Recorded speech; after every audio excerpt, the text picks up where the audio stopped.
Hey guys, welcome to Fox 5 News Live. I'm Judea Murray. I'm going to be your host today. We have so much to talk about, including this horrible weather that we're experiencing here in Georgia.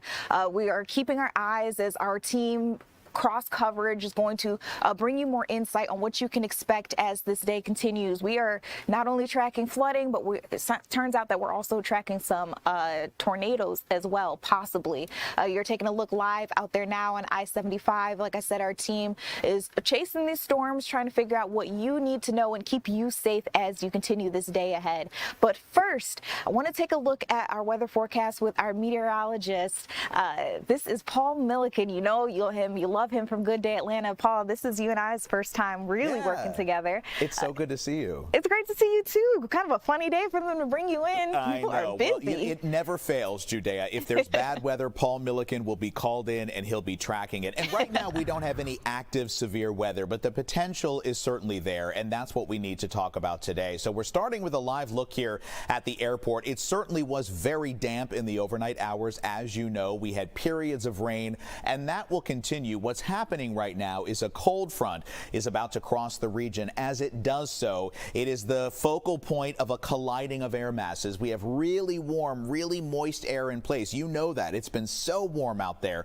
Behind that, much colder air as they come together, there is the potential for storms. So again, heavy rain and storms as this cold front crosses the region. Flooding is certainly possible, and we have a flood watch in effect for most people watching right now. I'll show you that coming up in just a minute. Also, the big change is going to be when all this is out of the way. We're not done yet. Then temperatures plummet. It gets very cold in the overnight hours and tomorrow, and boy, will you feel that change. January is making a full return. So here is Live Viper right now. And again, we have shower activity spread out across North Georgia, but look at these temperatures. 69 degrees. It is so warm outside right now. And again, way back here behind the cold front is not warm. It's cold. So as that front crosses, that's where we get the potential for some strong thunderstorms. Right now, the counties that are marked in these red boxes here, those are under a tornado watch until 11 o'clock this morning, so 2 more hours. And in fact, I'll quickly just step off screen and click on those because I want you to see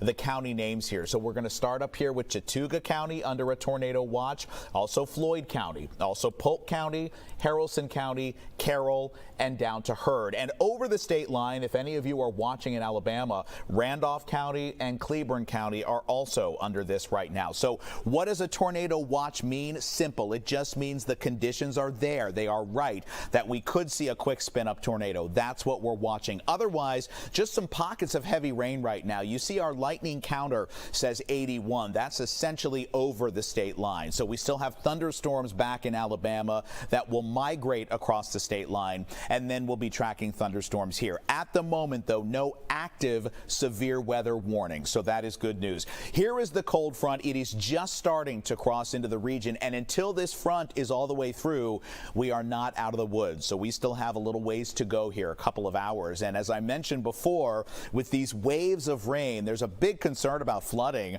So we're all under a flood watch. Everybody marked in green, and that's just about all of you tuning in right now. We're going to see at least 2 to 4 inches of rain. Some of you have already seen 2 inches of rain, locally up to 6 inches, and flash flooding is possible. So please, if you live in a flood-prone area, it is really important to be watchful today. Here is the hour by hour. So let's see what shapes up here as the day goes on. We've got that front moving through at 10 o'clock here. You see that shield of showers and maybe a few thunderstorms. And by the time we get to noon, it is right through the city of Atlanta. This model accelerates it into Atlanta by noon, and notice it stretches up to Gainesville and Cornelia and back down to LaGrange. So this is going to be heavy rain, but it could be some thunderstorms too.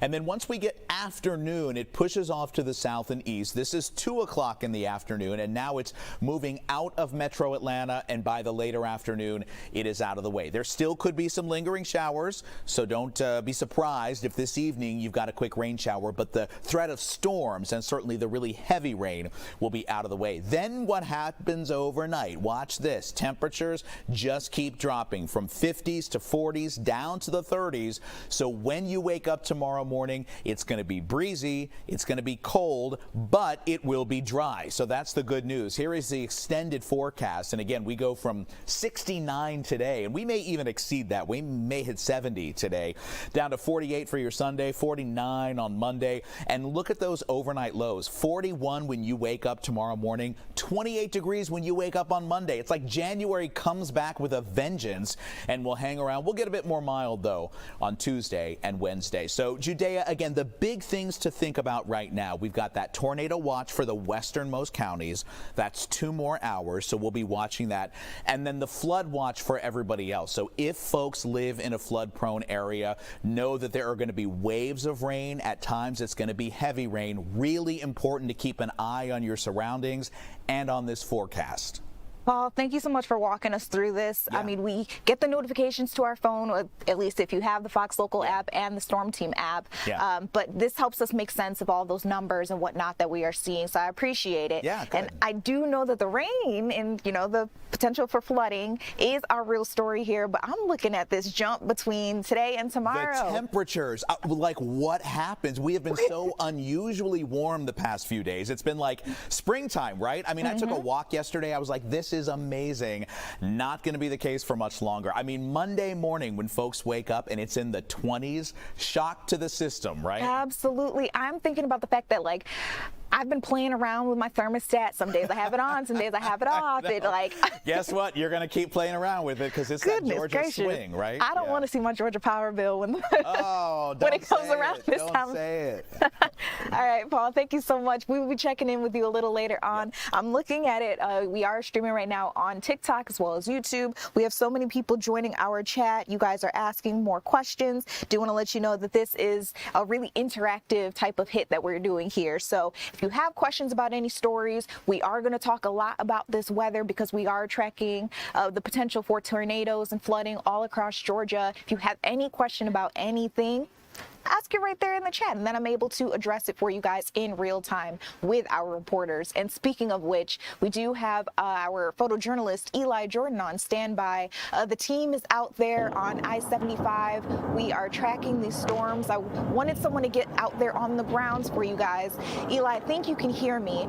I see that the team is able to move pretty quickly on this interstate. So does it seem like it's pretty good in terms of driving right now? Hey, good morning, Judea. Yeah, right now it's not too bad. Everybody's going pretty slow. But driving from Locust Grove this morning, it was completely dry. Driving through town, Atlanta, through the connector, the roads were wet, but there was no rain. As soon as I got on the other side of 285, the rain began. And it started coming down, and it was pretty wet all through, going up towards Marrietta. And then when you got around 575, it slacked off, and traffic picked up, slowed down a whole lot. Then when you got just past Chastain Road, the rain really started picking up a good bit. Traffic was a little bit heavy there, but now it's slacked off a whole lot since just after Chastain Road. And but I'm heading up towards Cartersville, kind of like in between Rome and Cartersville is what I have in mind, because it looks like that's usually a good little avenue where storms come through, and we might have some flooding because there's a lot of rain up here, and I want to be able to let the viewers know where there might be some dangerous spots of flooding going on up here or not. And so if anybody knows of any flooding up in the 75 north of town area, please let us know, and we'll go check it out and see what we have. But right now it's nothing too terrible with all this rain. It's just a little bit slower going than normal on the interstates, but that's to be expected. And I'm just taking it easy, easing up I-75, and maybe try to meet up with some of these stronger showers that are coming through, and some storms that are on the other side of the state line should be coming through here shortly as I travel up 75, Judea. Eli, this is really helpful too, because we do have our show on the radio, and so there are people who are driving, maybe even truckers, who are trying to make sure that they're staying safe as they continue their commute for the day. So it is good to know that right now things are pretty good. We'll keep our eye on it. And Eli also mentioned to you guys out there who are streaming with us, if in your area you're seeing heavy flooding, or it's getting really bad over there, maybe even some damage, please reach out to us. Our email here is newstipsatlanta@fox.com. You can send photos, you can send us pictures of, photos, videos of what's happening in your area, or even just a quick little blurb telling us what we can expect. That way we can get out to your area and make sure you guys have that coverage. I saw someone ask about Ella J. I don't believe that was directly in line of sight, but I'll ask our meteorologist when we get back out to him. Paul Milliken may be able to give you some more insight there. But we are going to continue with our news of the day. We got some big headlines to run through with you guys. I want to talk to you about what's happening here in Metro Atlanta. So let's start with this horrifying news, tragic news of a woman who was killed in a drive-by shooting, not just out and about, not even in front of her home, but you guys, near a funeral home. We're learning more about this now. I want to get out to our reporter, Kim Luffler, who's been covering this all morning long. Kim, what have you learned about this horrifying situation? Well, Judea, police say a woman was dropping her daughter off at a funeral home when they say multiple people drove by and shot and killed her. They're now looking for the people responsible. Now, we have some video of this scene overnight. East Point police got called to the Gus Thornhill Funeral Home on Friday to reports of a person shot. That's where they found a 55-year-old woman with a gunshot wound. She died on scene. Police say the woman was dropping off her daughter to attend a viewing for a family member standing at the entrance to the funeral home at the time when multiple people drove by and opened fire. Police say another woman also had minor injuries and got treated on scene. Now police are looking for the suspects and the vehicle involved. Now take a listen to one gentleman we spoke with who says he knew the victim. And absolutely insane. This lady's supposed to be just going to a wake, I could barely drive here. This is incredibly bad situation. Incredibly bad, This is one of the important people in our peer group. Police say a total of 4 families were inside attending viewings when this shooting happened. Right now, police have not yet released the identity of the victim. They're just asking anyone who saw the shooting or has any information to give them a call. But again, the search for the suspects is ongoing. Judea. So much for walking us through this. I do have one question for you. If you don't know the answer to it, that's okay. We'll try to figure it out. But I heard you say that she was dropping her daughter off when this happened. Have we heard anything from family members besides the friend that we did get to talk to? We have not heard from family at this point. We do know that from what we are told from police that the woman was dropping her daughter off to attend a family's viewing yesterday, but at this point we're still working to get in touch with the family. Well, I can imagine that right now is not a good time, that they probably don't want to talk. So I can understand that. We are hoping to get some more information. Hopefully police get some insight on a suspect in this case. Just a horrible thing to happen, especially where it took place. Kim, thank you. We're going to try to get back out with you a little later on to continue this full coverage of that incident out there. Speaking of which, we have some more local news that I want to run through with you guys. We learned that a woman who was once called the best teacher of the year has died from flu complications. You guys know it is flu season. It is running rampant, especially here in Georgia. So here's what we know about this situation. Her name is Angela Coleman. She was a Spanish teacher for almost 15 years at Mount Perrin Christian School, and she died sometime this week. Now, that high school was closed on Friday because the students took it really hard. They're also giving some time to the staff members to mourn everything that happened there. we got to talk to some of her former students. One in particular, if I can quote it for you, says she was happy, healthy, always so full of energy. It doesn't make sense that I'm not going to hear her voice again. And I mean, you can tell just how happy and peaceful she was looking at that beautiful smile in that picture there.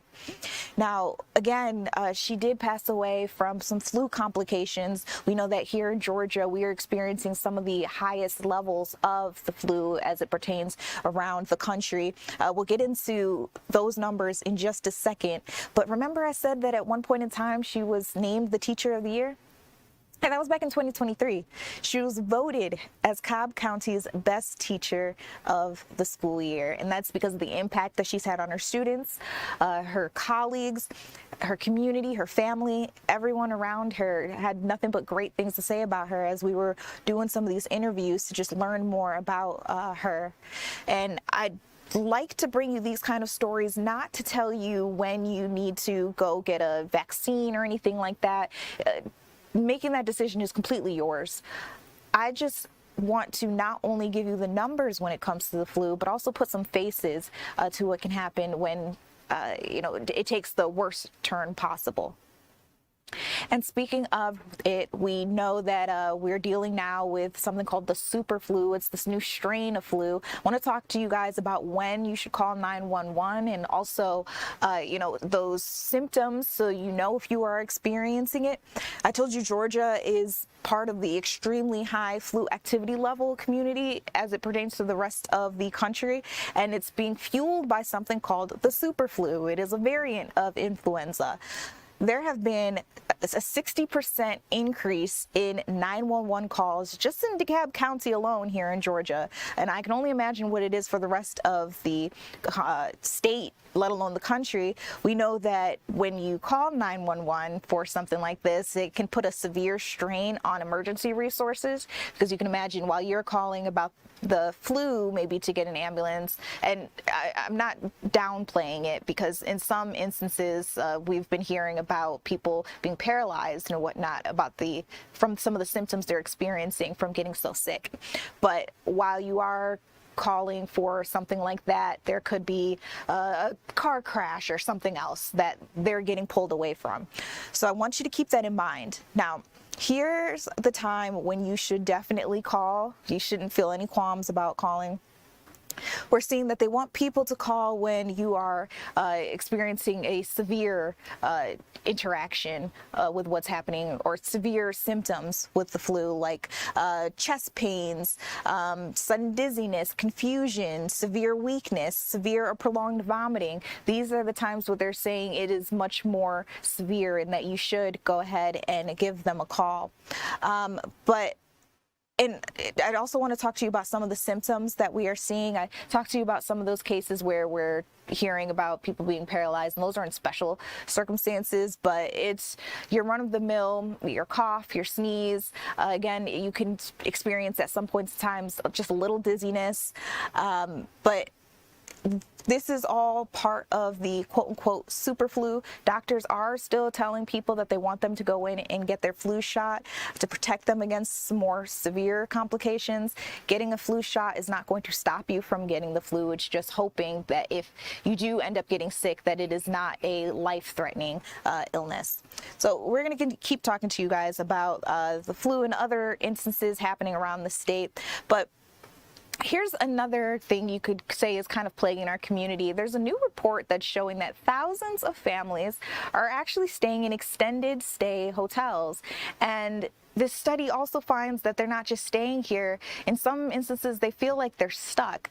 Let me walk you through this. Our reporter, Rob DiRienzo, put this story together. So what he found in that research was that DeKalb County families are spending 77% of their income on hotels or extended stay hotels. And so when they're doing that, they can end up getting, quote unquote, trapped there. They're spending so much money that they're not able to ever get out of their situation where they could one day rent something or maybe even buy if that's something that they want to do. It's trapping them in what they're calling a cycle of poverty. Living in extended hotels is usually the go-to because people may lack the credit or the upfront cash needed for more permanent housing, like an apartment or, like I said, an actual home that you would buy. This study comes from the Georgia State University and the Single Parent Alliance and Resource Center, also known as SPARC. And again, it shows that families in DeKalb County, Georgia, are spending up to 77% of their income on these hotel stays. And it can average about $2,661 per month. And I'm just thinking to myself, in Metro Atlanta, $2,600 is like a pretty nice 2-bedroom, maybe even 3-bedroom apartment, depending on where you live anyway. It's far more than the market rent for an apartment. That's all I'm trying to get at. There are about 1,600 children living in extended stay hotels right now in DeKalb County, according to this research from the Georgia State University. And again, they're saying that it's due to low credit scores, maybe even some past evictions, just not having enough money up front in order to make a different decision for yourself.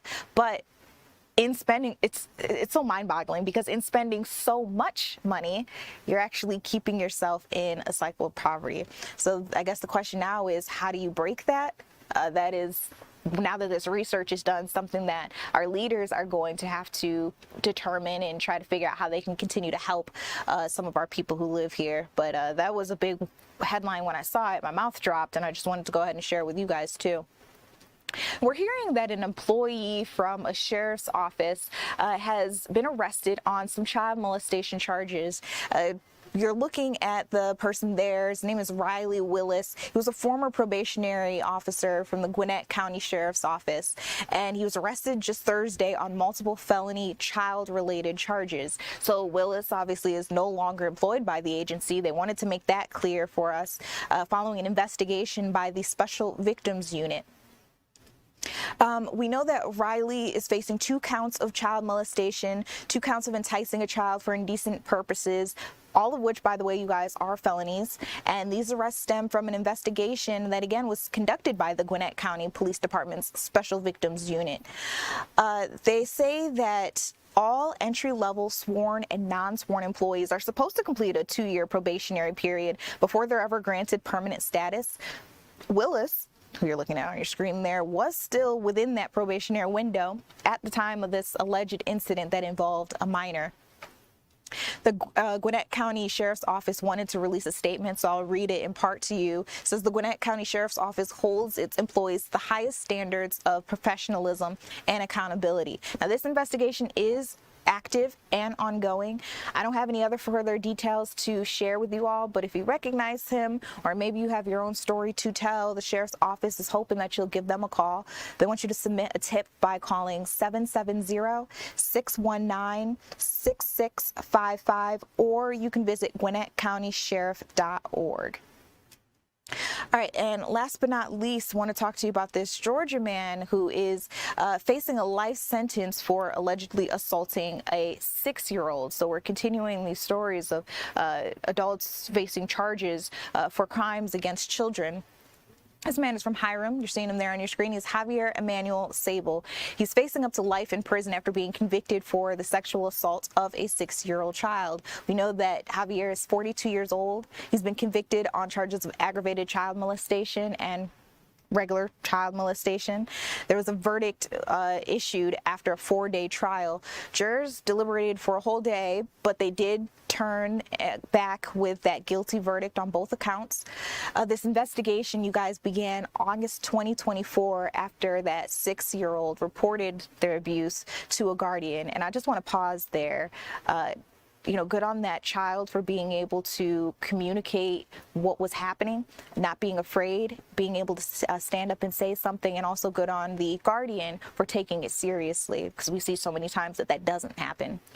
But during the trial, that 6-year-old also took the stand to testify alongside Detective Susie Massey of the Paulding County Sheriff's Office's Crimes Against Children's Unit. We know that under Georgia law, the aggravated child molestation charge carries a maximum penalty of life in prison, while the child molestation charge that Javier is facing is punishable by 5 to 20 years for a first offense. We haven't heard about his sentencing just yet, but I did want to let you guys know what we have gotten word of. Now, he does remain in custody. He'll have that sentencing hearing possibly on February 3rd. That's the date that we're looking at. We'll see if that happens. I'm looking at our time now. It's about that time we take a step back. But when we come back, there's a lot of national news that we need to get into as well. There's a lot happening around the country, and I want to walk you guys through it, including the ICE protests happening in both Minnesota and Portland, Oregon. We're also going to talk to you a little bit more about the Trump administration, and you probably have heard here in Georgia, he's actually suing because of that election interference case, that probe that had gone on for a couple of years. We'll have more on all of those stories when we come back.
Hey guys, welcome back to Fox 5 News Live. I just want to remind you that this is a full conversation. If you are watching us on TikTok or YouTube, you can join in, ask questions, ask us things that you want us to ask our reporters. You are a part of the news when you stream Fox 5 News Live here on the Fox Local app. So I wanted to get into more of what we are learning about that Minnesota ICE shooting involving some officers. We actually have some new video that maybe you've seen on social media. I want to see if we can get that to you first, because it shows a new angle to that shooting in which we know Renee Good was fired upon by officers. Let's roll that for you. Okay, without the sound, let me walk you through this. You can hear Renee talking to the officer. We stopped it before the shots fired out, but you can hear Renee talking to the officer, and then the officers go around and they talk to a couple of other people who I do believe were protesting or maybe just in the streets talking. And then from there, Renee seems to turn the wheel, start the car moving forward, and then the officer fires. And it has been a big conversation about whether she was trying to hit them with her car. You can see her back up first before she moves forward. And so with that new angle, now lawmakers, leaders, the officers are going to have to answer to that. Again, I wanted to just show you that new angle. We're also seeing, again, demonstrations everywhere. As we try to figure out more information, you see one of those signs says "Out, ICE out, end the raids." Rest in peace, Renee Nicole Good. Get out, and then there's a ice cube crossed out. I won't read them all to you, but these are some videos and some images that we are getting in, and these protests aren't just happening out in Minneapolis or around Minnesota. We actually know of some that happen right here in Atlanta, Georgia. We may, continue to see stuff like this. A lot of people are very upset and want to voice their concerns. A lot of people are also very sad. You see the woman there crying. A couple of days ago, in addition to this vigil that you're seeing, we saw memorials growing and you also see Governor Tim Walz in the crowd there, but we saw memorials growing as well. Some people were putting flowers, roses in the snow or in the ice as they continue to mourn this woman. And again, our leaders are trying to decide whether or not there was malintent, whether there was a reason to fire upon her. Unfortunately, this is just we're going to continue hearing about this and just trying to see what happens next. But I did want to play a little soundbite for you guys. I took from Mayor Jacob Frey. He's the mayor in the city of Minneapolis, who had quite a bit to say about what's happening and how disappointed he is in this investigation as it continues. Let's listen in. In Minneapolis, when a tragedy strikes, there's one word that summarizes what is most important, and that word is integrity. This is not the time to bend the rules. This is a time to follow the law. This is not a time to hide from the facts. This is a time to embrace them, making sure that we're pushing for transparency every step of the way. The fact that Pam Bondi's and this presidential administration has already come to a conclusion about those facts is deeply concerning. The facts that from the very beginning, they're calling the victim a domestic terrorist. They're calling the actions of the agent involved as some form of possible.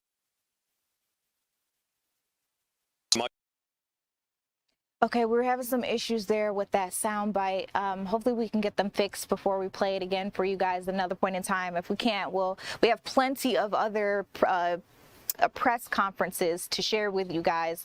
They have been talking about this understandably so for days now as we try to continue this investigation and see what's going to happen here, which between you and I is going to determine a lot of other things that happen in our country and how they are ruled upon. So all eyes are on this, and we know that there wasn't just a shooting out in Minneapolis. Later on in the live stream, I want to talk to you guys about what happened in Portland, Oregon as we continue this.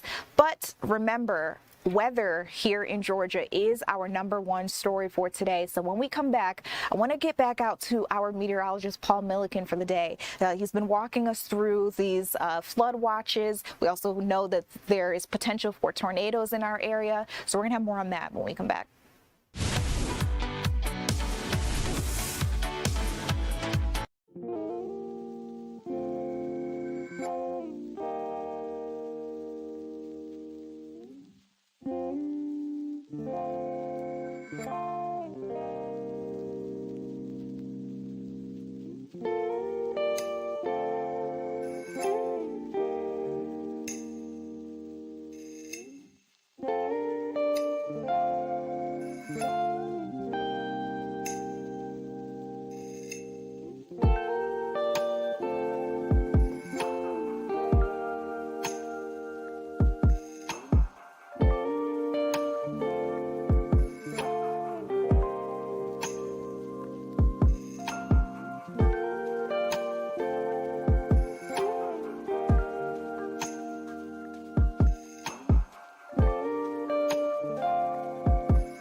Hey guys, welcome back to Fox 5 News Live. I'm loving that you guys are keeping up with us in the our TikTok live stream chat and as well as on YouTube. Again, if you have any questions about anything that we're talking about, feel free to join in. I see a lot of comments, but remember, you can ask us questions too. In the meantime, though, we're continuing to track potential tornadoes and the potential for severe flooding across Georgia. So I want to bring in our meteorologist, Paul Milliken. Paul, has anything changed since the last 30 minutes when I talked to you? Yeah, Anything not we should know really, about? which is good. No big changes here. I mean, there are still some really important things to keep in mind. I mean, here's the thing. I was saying all morning on Good Day Atlanta, for me, the key window to be watching for some stronger storms and really heavy rain is 10 a.m. to 2 p.m. So again, we're not even in that window quite yet, but we will be soon. And so this is what we're watching now, just a big area of rain, which is coming in as a cold front is set to cross the region. There is nothing severe at the moment. That is good news, but the threat of severe weather still exists. And I'm going to walk you through that in just a minute. First, though, again, look at these temperatures. This is so wild. Remember, it's January, folks, and we're at 69 in Atlanta, 70 in Noonan, 70 in LaGrange. Very warm air is streaming in right now from the Gulf. It's very moist as well. And what happens with warm and moist air? It begins to lift. And so we have plenty of lift right now, which will fuel the storms as this front is coming through. I'm going to turn the temperatures off and just show you. So our lightning tracker here says 63 lightning strikes. That's not in Georgia yet. This is over in Alabama right now, but these storms are headed our way.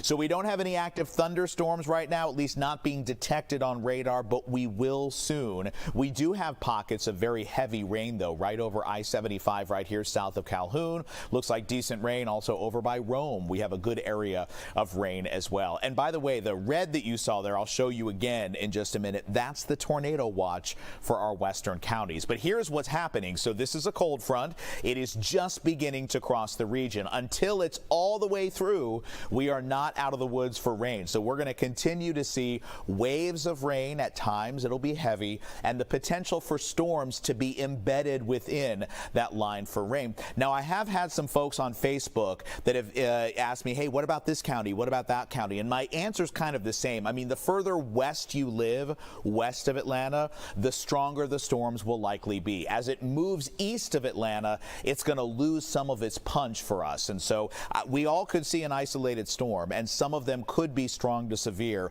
but the threat is much more an issue back to the west, and that's why these counties are under a tornado watch until 10 a.m. Central Time, 11 o'clock Eastern. The reason that says Central is this was issued out of Alabama, which is Central Time. So until 11 o'clock, so that's another hour and a half, this tornado watch for these counties to the west still in place. And then we all are still under this flood watch. Many of you have already seen more than 2 inches of rain, and it's not done yet. The rain is still falling and will continue to fall until that cold front gets out of the way. So if you live in a flood-prone area and you are in a county here marked in green, you need to keep an eye out today because the potential for flooding is absolutely there. And finally, this is from the Storm Prediction Center. So this is the severe weather risk for today, and this illustrates what I just said a minute ago. So everybody marked in green, that is most of us right now, most of you watching here in Georgia at least, you're under a level 1 or a marginal risk for severe weather.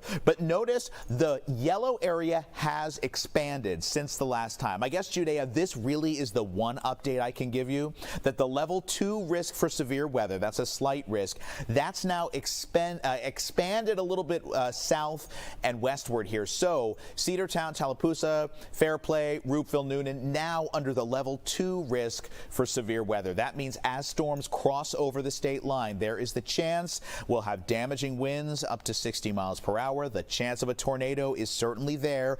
I don't think it's going to be, an F3, 4, 5 tornado. It's probably a brief spin up, but the chance is there, and very heavy rain. We know that's going to be an issue. So here's the hour by hour. We start this here at 10 o'clock, so in just a half an hour, and watch the migration of that line. So as the front is crossing, the rain tries to condense a little bit around that front.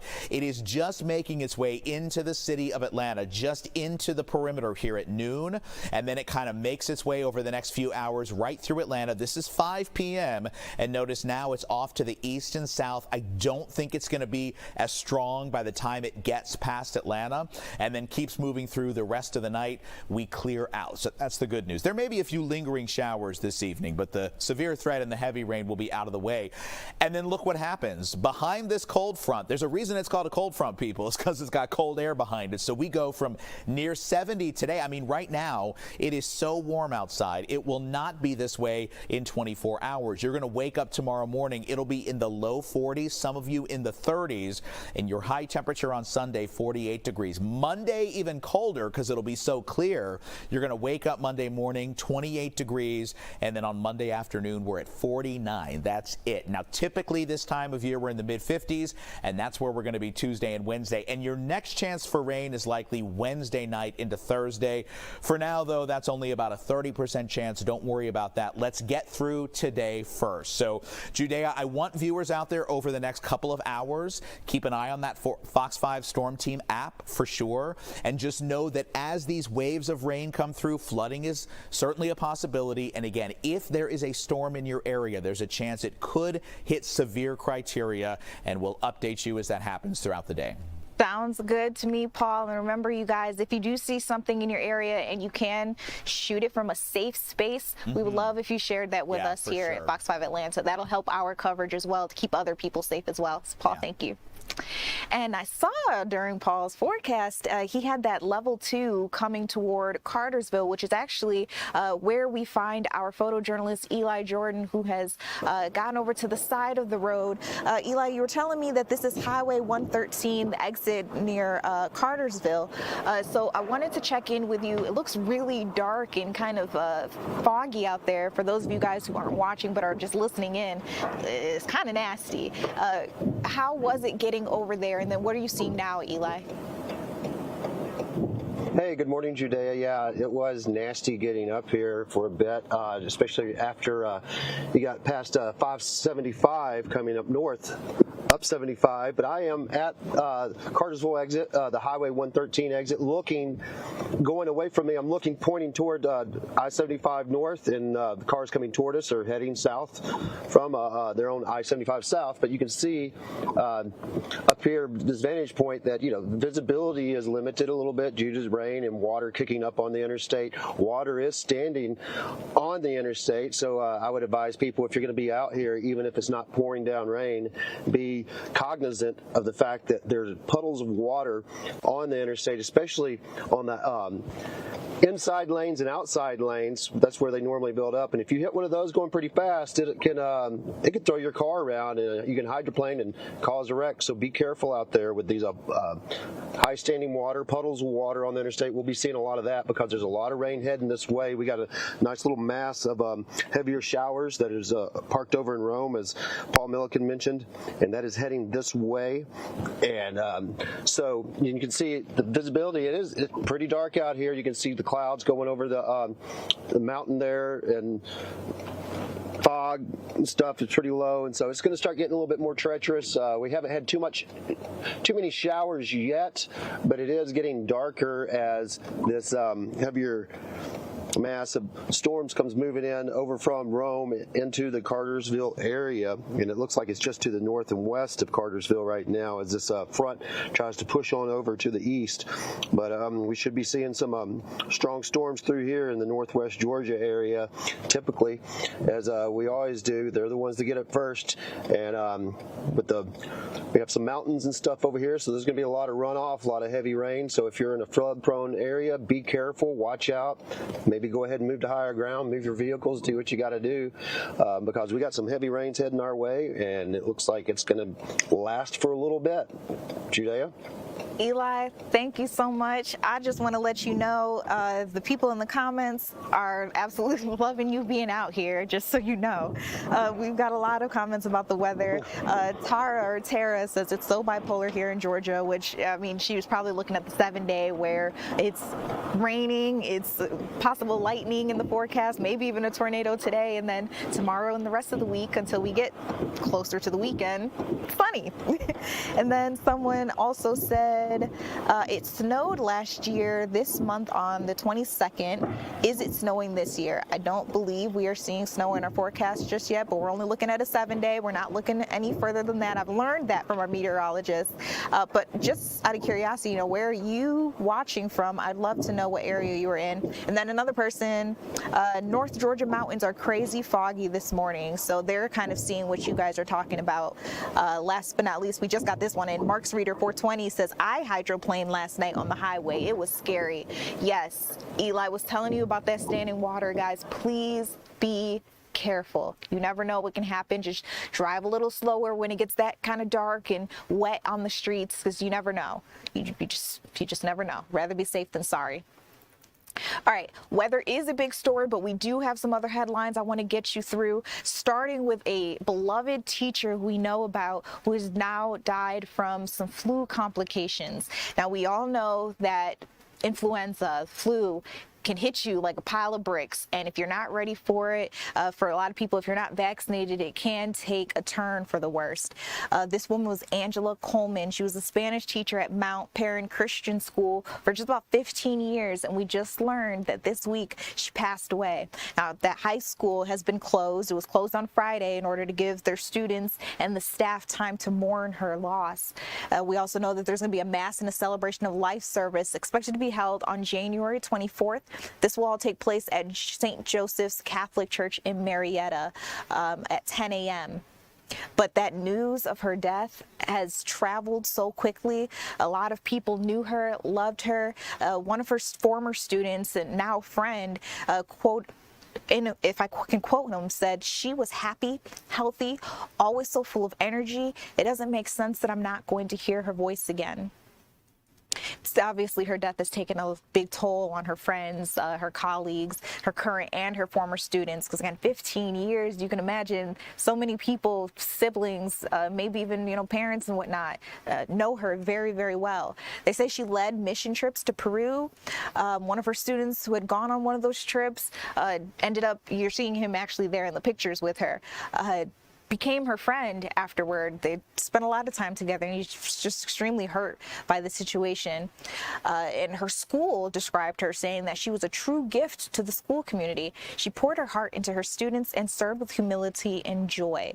And remember, I said that, and you can also see there on the banner, that she was the Teacher of the Year. Back in 2023, she was voted one of Cobb County's best teachers of that school year. And that's due to her impact on her students, her colleagues, and the community. Needless to say, I mean, just from talking to you guys about what people have said about her, it's clear that she was loved and she will be missed. So again, that celebration of life and Mass will take place January 24th at 10 a.m. That's at St. Joseph's Catholic Church in Marrietta. And again, when I'm telling you stories like this, it's not to make you go out and get the flu vaccine or a shot or whatever. You make that choice on your own. I just want to help give a face to some of the numbers and make sense of what we are seeing, especially knowing that here in Georgia, we're experiencing high cases of the super flu. So going back over when to call 911 and when not to call 911, we do know that here in Georgia, we are experiencing and maintaining the extremely high flu activity level, and it's being fueled by something called the super flu variant. There has been a 60% spike in 911 calls just in DeKalb County alone for people who are trying to get medical treatment due to flu-like symptoms. And officials are telling us that that is straining their emergency resources and making hospital response times slower. And that is as they try to respond to other things that might be happening, like I mentioned before, a car crash, or maybe a victim of a fire with smoke inhalation or anything like that. So they're asking residents to reserve your 911 calls for a life-threatening emergency like breathing difficulties or chest pains. So not your run-of-the-mill, my body aches. That's what happens when you get the flu. So they're asking people to make sure that it is a serious case before they go ahead and call for an ambulance to come. And like I said, Georgia remains in the extremely high flu activity category, so you guys be safe. We always tell people wash your hands, but I feel like I'm talking to children when I say that. You guys know this. Wash your hands, cough into your elbow. If you feel sick, don't go into work. If your kids feel sick, don't send them to school. Make sure that you don't have a fever.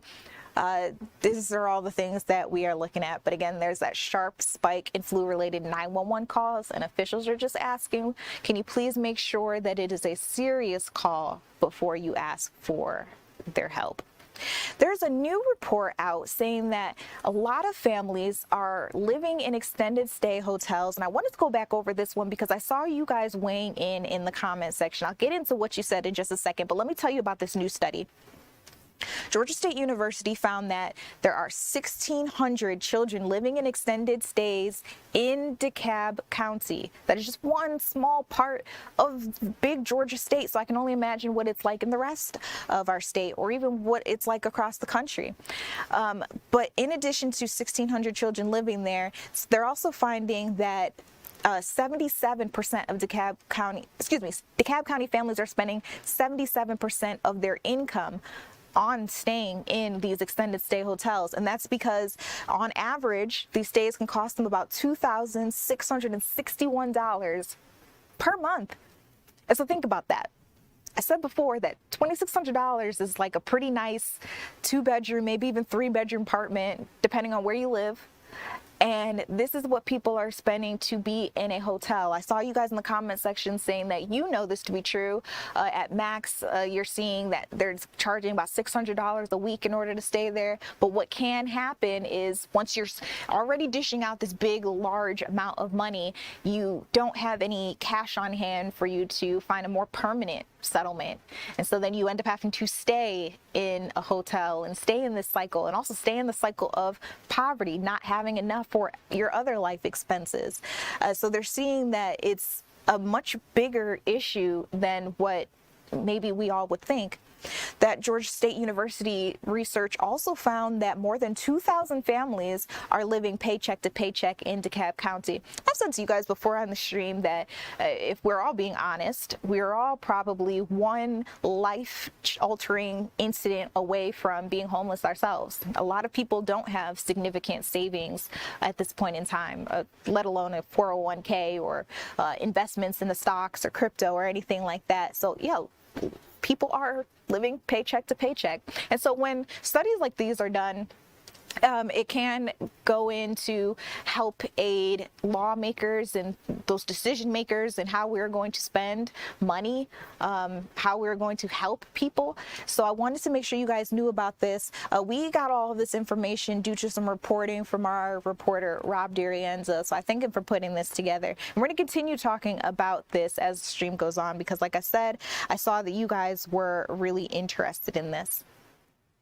All right, I also want to talk to you about a sheriff's employee who's been arrested on child molestation charges. You're taking a look there at Riley Willis. He's facing 2 counts of child molestation and 2 counts of enticing a child for indecent purposes, both of which, or I should say all of which, because there are multiple counts, are felonies.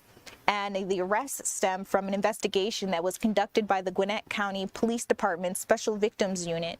So Willis, who, like I said, worked for a sheriff's office. It was the Gwinnett County Sheriff's Office, where he was a probationary employee, is no longer working there. They wanted to make that very clear.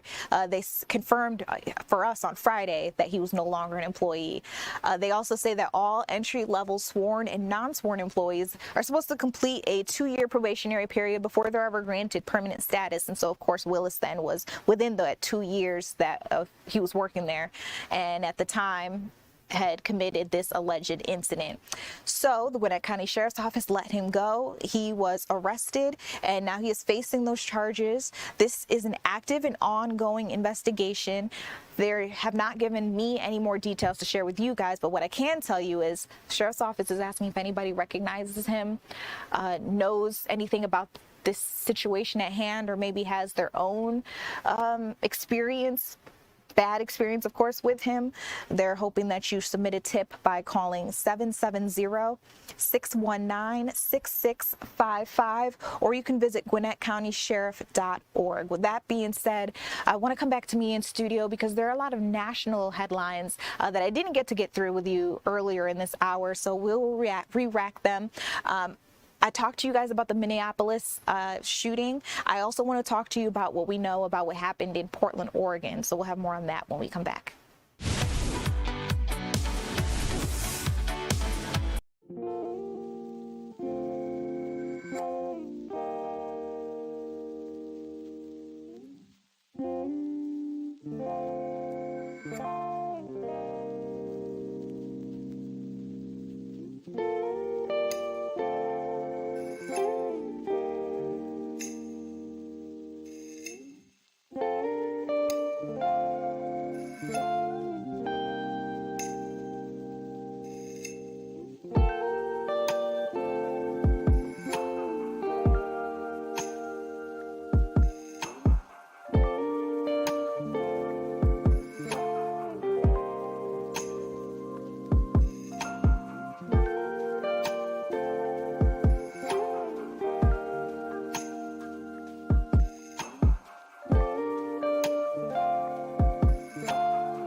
Hey guys, welcome back to Fox 5 News Live. I'm Judea Murray, and oh my gosh, y'all work fast.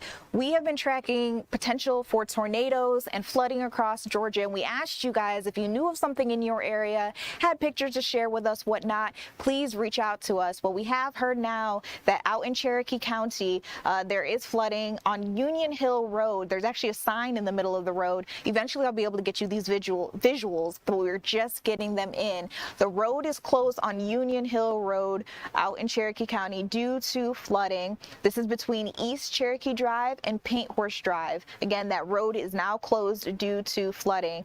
Looking at the pictures here, I can just describe it for you guys. We're looking at the road, and in the middle of it, you see brown water just sitting there. We told you that sitting water is very dangerous. We're also seeing water on either side of the road. Again, brown water. We're also hearing that power lines are down again in Cherokee County. This is Reinhardt College Parkway at Addington Lane. It's been closed now due to those down power lines. Eventually, we'll get you guys these images, but I wanted to go ahead and get that information for you. We're also hearing some breaking news that Matt Ryan has been named president of football. This is according to Atlanta Falcons owner and chairman Arthur M. Blank. He issued a statement that former NFL MVP and CBS sports analyst Matt Ryan will become the team's president of football. This is happening, or we all got this information right now, today.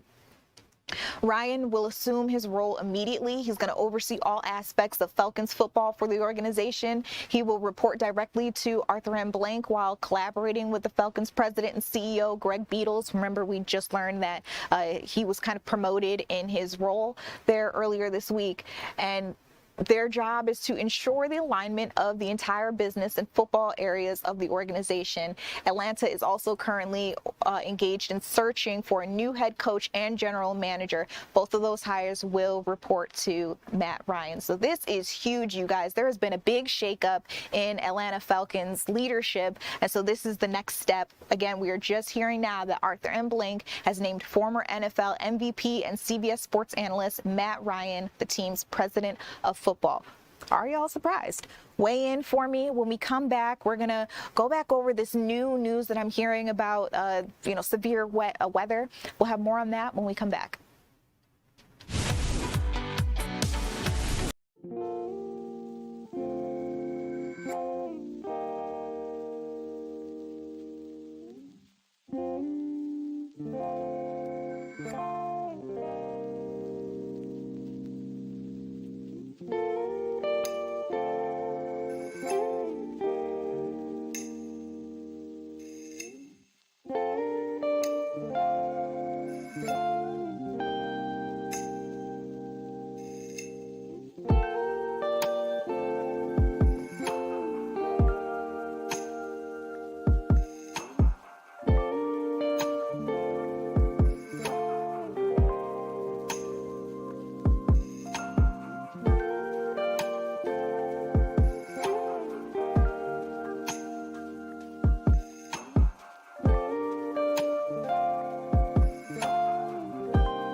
Hey guys, welcome back to Fox 5 News Live. I'm Judea Murray. Remember, we are tracking the potential for tornadoes and flooding across Georgia. We actually have some images to show you now. Remember I told you out in Cherokee County we knew about Union Hill Road, I believe it is Union Hill Road, that is closed due to flooding. We actually have a picture of the area, and it is just as I described it. I didn't lie, you guys. Right in the middle of the street you can see that brown sitting water, and then on either side of the roadway you see huge body of water really just taking over, and they don't want anybody driving in this area. This is between East Cherokee Drive and Paint Horse Drive. It's all been closed due to flooding. Speaking of flooding, you know, we are keeping track of what's happening. If you guys have any images just like the one you see there, or you know, you heard about something in your area, if it's getting really bad near you, please weigh in. It'll help us, you know, be able to do this coverage and also help find those tricky places so that we can keep the rest of you guys safe. With that being said, with these images in mind, I want to turn things over to our meteorologist. I know we have Paul Milliken standing by for us. Paul, it seems like things are really starting to happen now. You said this window was what, 10 to 2? 10 to 2, and here we go, right on schedule. Yeah, so we do have flash flooding occurring as we speak. So right now we have a flash flood warning. This is brand new for Bartow County, so it's right here over I-75 in Bartow County. I'm just going to step off so I can maneuver the computer a little bit. I want to zoom in a little bit closer. So this flash flood warning is going to remain in effect until 3:30 this afternoon. So it's going to be in effect for a little bit here. And what I want you to know is that basically, and you see that, I mean, look at this heavy rain, that red that is just moving into that area there. It's right over I-75. This is right between Adairsville, Kingston, Harley, Cartersville, White.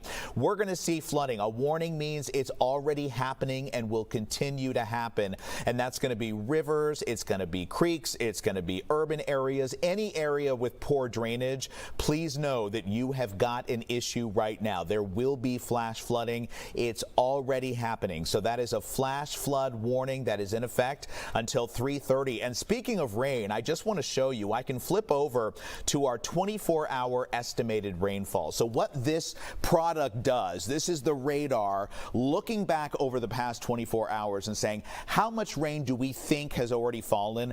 This is big, you guys. So look at the legend up here. So the green would mean 0 to 2 inches, and then the yellow is more than 2 inches of rain. A big part of North Georgia has seen more than 2 inches of rain already, and we're not done. That's the problem. We have all this water now, and we have more to come still. So that's your 24-hour rainfall product right there. And as I said, the bigger issue is that it isn't done yet and will continue to fall, and this is why. So we still have this, that cold front we've been talking about. It is now begun its crossing of our region, and the crossing, as I've been saying all morning, is really between 10 o'clock and 2 o'clock. So as it does so, you see this line is sort of tightening around it of showers and thunderstorms. Right now, I don't see any lightning here in Georgia. I see a lot of it in central Alabama. And so if that can hold together, it's going to move into a little bit of instability here, and we will continue to see the development of thunderstorms here. That's going to happen in the next few hours. Now, once the front has crossed, we're out of the woods. We can breathe easily then. And then the other big change comes, the one we've been talking about, which is temperatures will really cool down, and it's going to feel much more like January again. So here's the hour by hour. This is what it looks like right now. Again, we've got this big swath of rain here across northwest Georgia. We have flooding already happening. So please, I can't say it enough, be really careful when you are out and about. If you need to be on the roads today and you come upon something like we just showed you in that picture, Judeo described it perfectly and then showed it. If you see it, turn around. You don't know how deep that water is, and water can pick up a car really easily. We see it all the time. So be really, really careful out there. Again, this will continue to sort of tighten up along the line of the front. Now, this model has slowed things down a little bit. Remember earlier, I said we were going to be seeing rain right through downtown Atlanta at noon. Now, it's holding that back just a little bit and holding this line together, which makes me a little bit nervous because I think that's a better chance for seeing some of those stronger storms embedded on this line.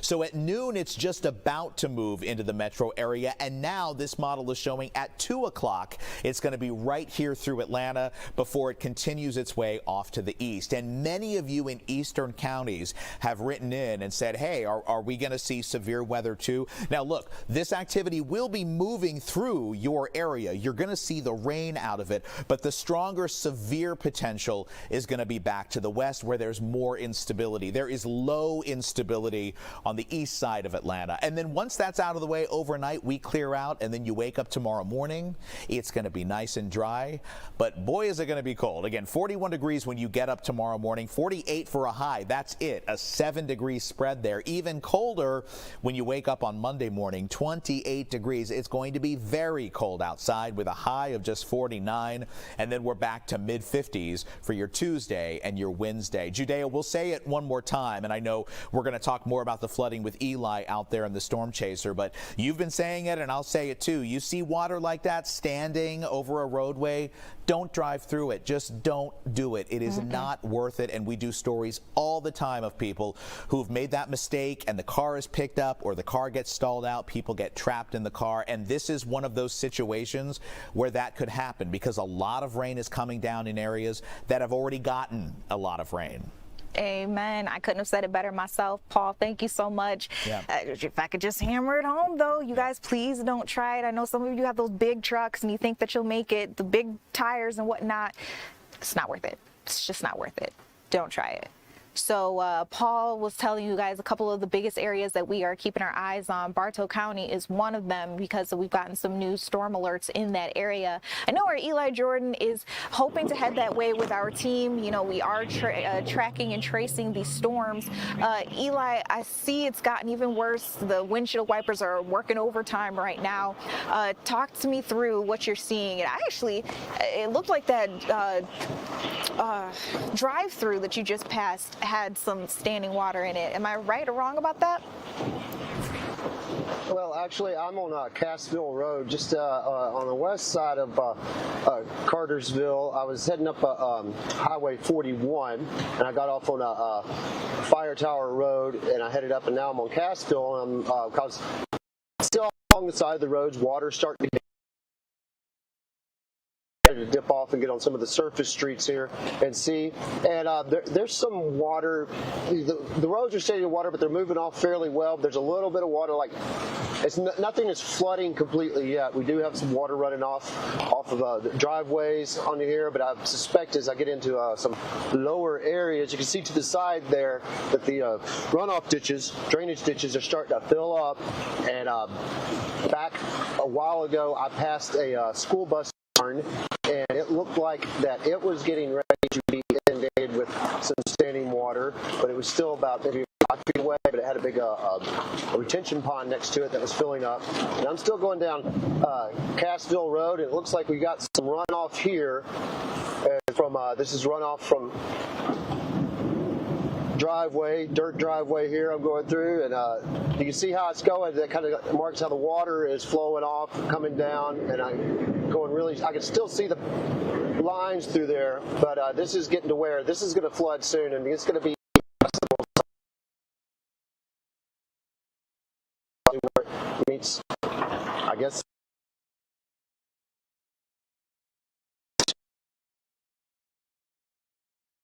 Eli, our connection with you is breaking up, but I do pray that you are safe out there, because of course we can see all the water. We can hear you very well. It's the visual that we're getting stuck on. Say that again, Eli? Well, I'm going to go back up. Okay. I am going to go back up this hill, so we might get better reception as we go up this hill. Okay. But I'm back on Highway 41, and this is going to be higher ground, so there's not going to be any indication of any flooding on roads here, except just runoff coming down. But we've got really good heavy rain happening here as this bulk of this heavier storm starts to move through the northwestern part of Georgia. And every once in a while I can see vehicles in front of me hitting big puddles. There's some runoff here. So yeah, it is we got some streets right here to the right there. You can see probably where it's starting to flood in these drainage ditches. So if this goes on more and more, these drainage ditches aren't going to have time to drain anymore, and they're going to just keep on rising and rising. And we are definitely going to have some flooding going on here in the northwest Georgia here in the next couple hours as the system tries to move through. But it's definitely gotten heavier, and there's more and more runoff I see coming down these side streets. But right now I am on Highway 41 heading south now, just west of Cartersville, and it seems to be slow going. It's not as paced up as it has been since this storm has moved in. There is runoff water starting to hit the roads and streets, and when people are hitting it, it's grabbing their tires and they're making big waves and splashes, but it's also very dangerous for hydroplaning and jerk your car around. So be careful when you're out there. It's some of these puddles are hard to see, especially with this heavy rain. So take it easy. All right, I'm going to show you guys where this bus barn is flooding, starting to flood. Not quite though. The retention pond. You can see to the left there. Perhaps there's a school right there, and there's flooding just beyond that car coming up to the red light. Yeah, and it's starting to flood over there a little bit, but it's definitely starting to come down here. And I'm on J.F. Harris Parkway, and I'm turning on Fire Tower Road. And so you can see some of the drainage ditches there starting to fill up pretty good. So yeah, we're going to have some weather out here, some standing water going over these roads, especially on the surface streets away from the highways, because when they make these highways, they build them fairly well to where they're not too as little drainage and runoff, little standing water as possible. But when you get onto the surface streets, that's when you're definitely going to see more runoff. This is starting to flood up pretty good here on Fire Tower Road, and this is a Cassville Road right here that I was just on. I did a big loop, but I'm going to turn to the right this time and head towards town. But that's what the situation is over here in Cartersville. We're in Bartow County area. We're starting to get these heavy rains coming through. The drainage ditches along fronts of properties and along the sides of the roads are starting to fill up, and we're starting to get runoff into the roads. This is all over northwest Georgia. This is just this area. So if you guys live in northwest Georgia, be aware that the rains are starting to build up and the waters are moving up over the roads right now, and they're starting to come up, run off over the road. So be very careful as you drive, not to go too fast. Take it easy, because it can be deceiving. Because I went through some right there, and it can be kind of scary if you're going too fast and it grabs your car and it pulls you one way or another. And we got more runoff up here, as you can see, some debris up in the road from runoff. So it's people that live up on a hill, and their driveways are perfect thoroughfare for all this water to run off down over the roads, and that's what we're seeing a lot of right now. And as I said, the drainage ditches are starting to fill up, and they don't have a chance to drain because we got lots of moisture in this area that is just dumping out over us right now. And all I'm seeing is, see to the left here, you might see those drainage ditches starting to fill up. We got a lot of it going on here, and this is the other end of the Cass Road here in Cartersville, just west of Cartersville. It's also beginning to flood up. So both ends of Cassville roads on between that straddles Highway 41, both ends of those are starting to flood and become a little bit dangerous as far as I have somebody here that doesn't really know how to drive very well, so we'll let them go ahead and get out of the way. And so now I'm back on Highway 41, heading back towards Cartersville. And but yes, water is starting to build up. I was breaking off. I'm kind of getting back on here though, just to have a better signal. But I was trying to break off on some of these surface streets to see if what kind of flooding we got going on. But it's starting to happen as I'm driving through here. And this is like water standing. Yeah, we got good water standing on. You might be able to hear it.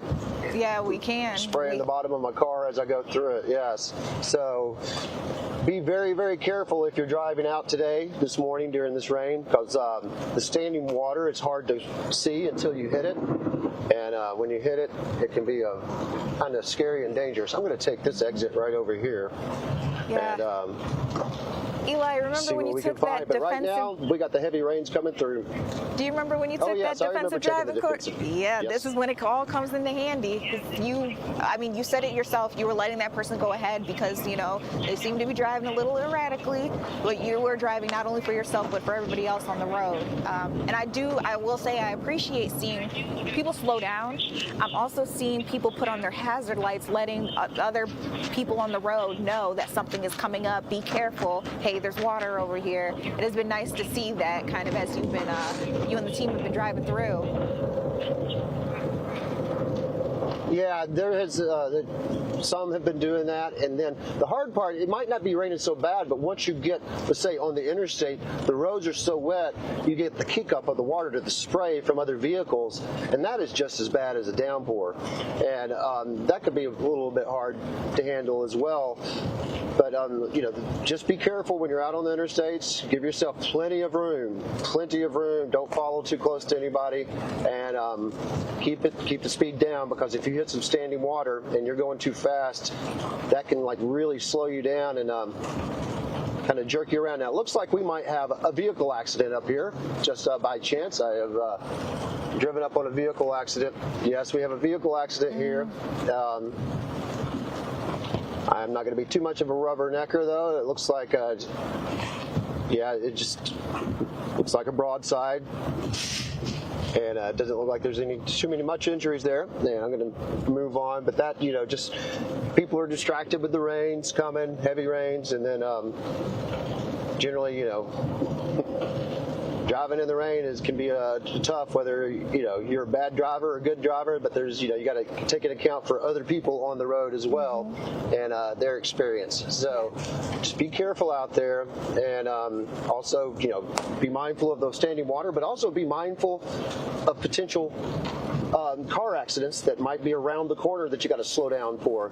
And it's not fun to slow down, hit your brakes hard when the roads are wet, because you can slide, and then there's nothing you can do once you start sliding. And you want to protect yourself, protect your property, and not damage other people's property by sliding in and having a wreck and hitting their car. But right now, the rains aren't quite as heavy. I'm heading actually west towards Rome. There might be a little pocket of just a little light rain going on now, but right now I'm just heading west towards Rome and seeing what was over there, because I know that we have some pretty heavy storms over in that area.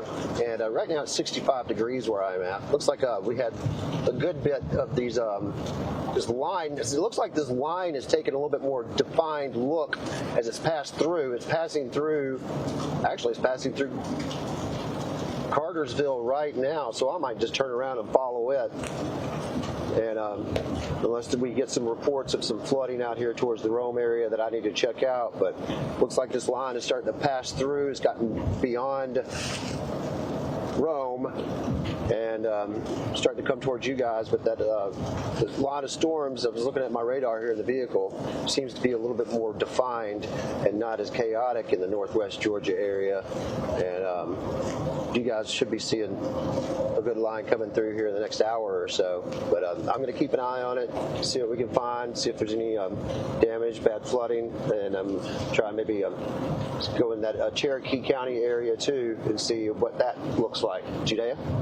Eli, thank you so much for walking us through what's happening out there. I mean, giving us the visuals, also giving us the audio, because I know some people are driving, they're listening to us on the radio, and they're not necessarily seeing what's happening.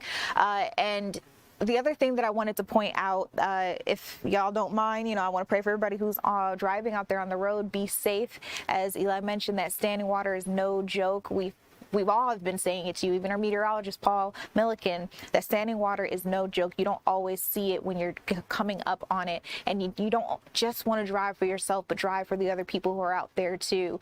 Be cognizant that not everybody may be as skilled as you. So please just take your time. So I pray everybody makes it to wherever it is that they're going in one piece, safe and sound. That's what I want.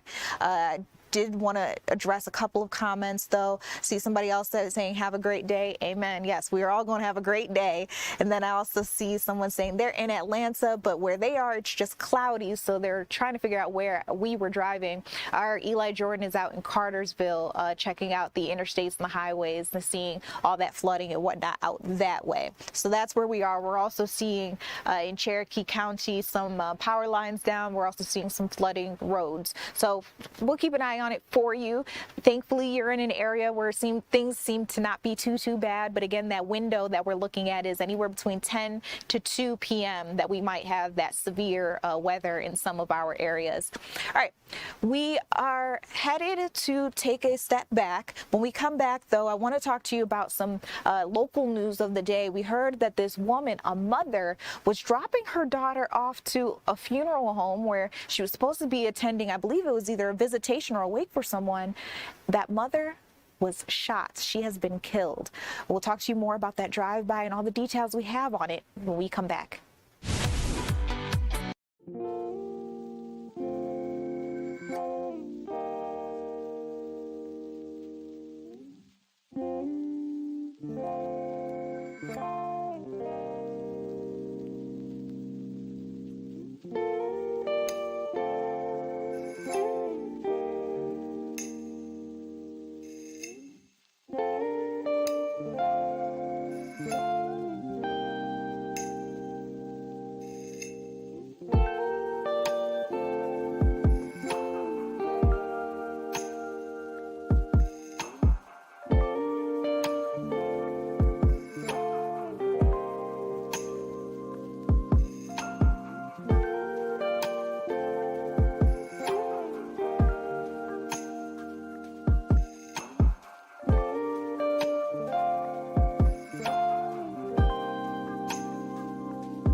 Hey guys, welcome back to Fox 5 News Live. I'm Judea Murray. We're continuing this news conversation full of headlines, everything that you need to know, things happening around you. I don't know if you heard about this already, but we just found out within the day that this woman in East Point was shot in a drive-by, and not something where she was just out on the street or, out in front of her home or anything like that. We're learning that this happened outside a funeral home. So I want to bring in our reporter, Kim Luffler, who's been touching base with this all morning long.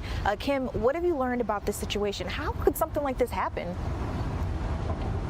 Yeah, Judea, it's really shocking. According to East Point police, the woman was dropping her daughter off at the funeral home when multiple people drove by and opened fire, hitting and killing her. Now they're looking for those people responsible for this. Now take a look at some video that we have from the scene. East Point police got called to Gus Thornhill Funeral Home on Friday to reports of a person shot. That's where they found a 55-year-old woman with a gunshot wound. She died on scene.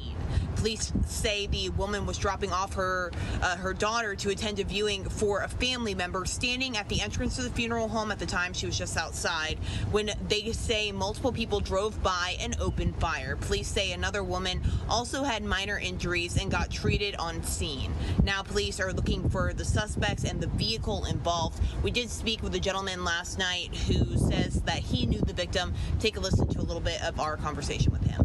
This is crazy and absolutely insane. This lady's supposed to be just going to a wake, I could barely drive here. This is incredibly bad situation. Incredibly bad. This is one of the important people in our peer group. According to police, there were actually 4 families inside of the funeral home attending viewings at the time of the shooting. So far, the identity of the victim in this shooting has not been released. Police are asking anyone who may have witnessed the shooting or have any additional information, though, to give them a call as they continue their search for the people responsible. Judea. Kim, I do have to say that, I know we haven't been given the victim's name, so of course we're not reporting it, but I appreciate that friend who spoke to us, let us know, who this person was to him, how they're feeling about this, because I think it's bigger than just, how do I put this? And I think you might agree with me. When we tell a story, we can tell you just what happened, but it makes it so much more, it hits home when you know there's a person attached to it. There are emotions attached to it. So I do appreciate the fact that he was willing to speak up, even though his friend just lost their life.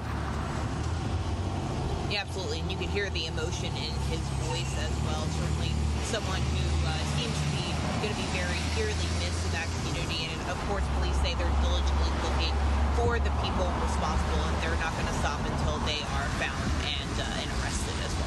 Well, that is good news to hear. Again, if you guys have any information that maybe could help, this is the East Point Police Department that we are talking about here. They would, of course, I assume, be looking for any tips that can help them come to a conclusion of who did this, why they did this, and maybe even bring that person to justice. All right. In addition to some of our top news of the day, I've been telling you about this teacher, this beloved Spanish teacher who lost her life. They say she died this year, really this week, from flu complications. So this is Angela Coleman. She was a Spanish teacher at Mount Perrin Christian School. She taught there for about 15 years. The high school was closed on Friday after learning that she passed away from her issues with the flu.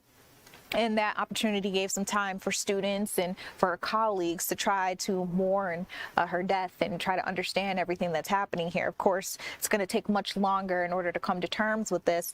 This tragic news spread throughout the community very quickly. We know that Miss Coleman, the teacher, was 51 years old when she died. Again, they said that she had the complications from the flu. I saw someone ask in the chat whether or not she had been vaccinated. We don't have that information.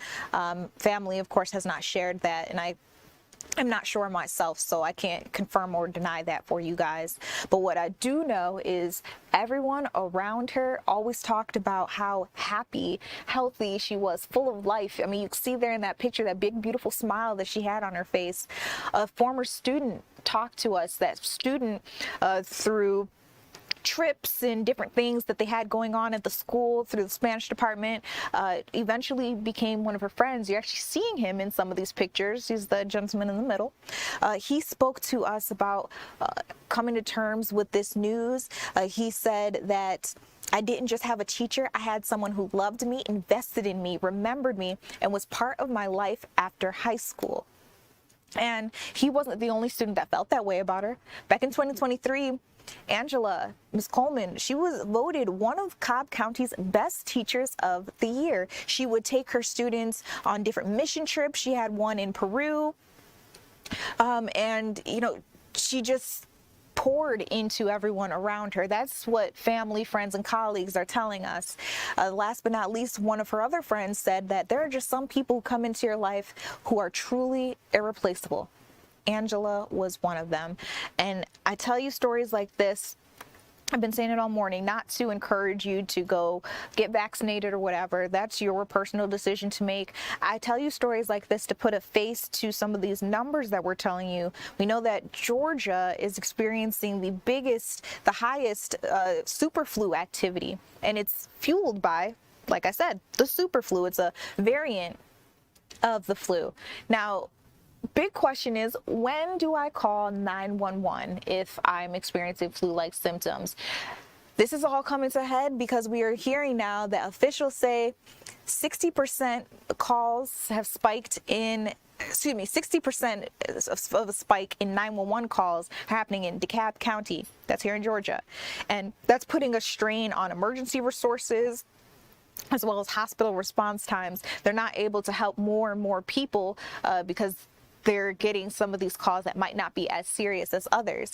So they're asking for people to only call 911 if you are experiencing a life-threatening emergency. So for example, you are having difficulty breathing, or if you are experiencing chest pains, not just body aches, the run-of-the-mill symptoms of the flu, but struggling to breathe or experiencing chest pains, that's when they want you to go ahead and call 911 or try to get an ambulance. Again, we know that Georgia right now, we are experiencing extremely high levels of the flu, and they're telling everybody, like they tell you every year, they want you to wash your hands, they want you to cough into your elbow or sneeze into your elbow or your sleeve, not your hands. If you don't feel well, don't go to school, don't go to work. Try to keep the kids home if they're not feeling well. This is all to try and help stop the spread. But again, I just wanted to let you know that we are experiencing such a high flu-like season, and it is having that direct impact on our emergency responders as they're trying to respond to every call that they get, but finding that not all of them are as serious as others. Some are instances that maybe you could even have like a telehealth appointment.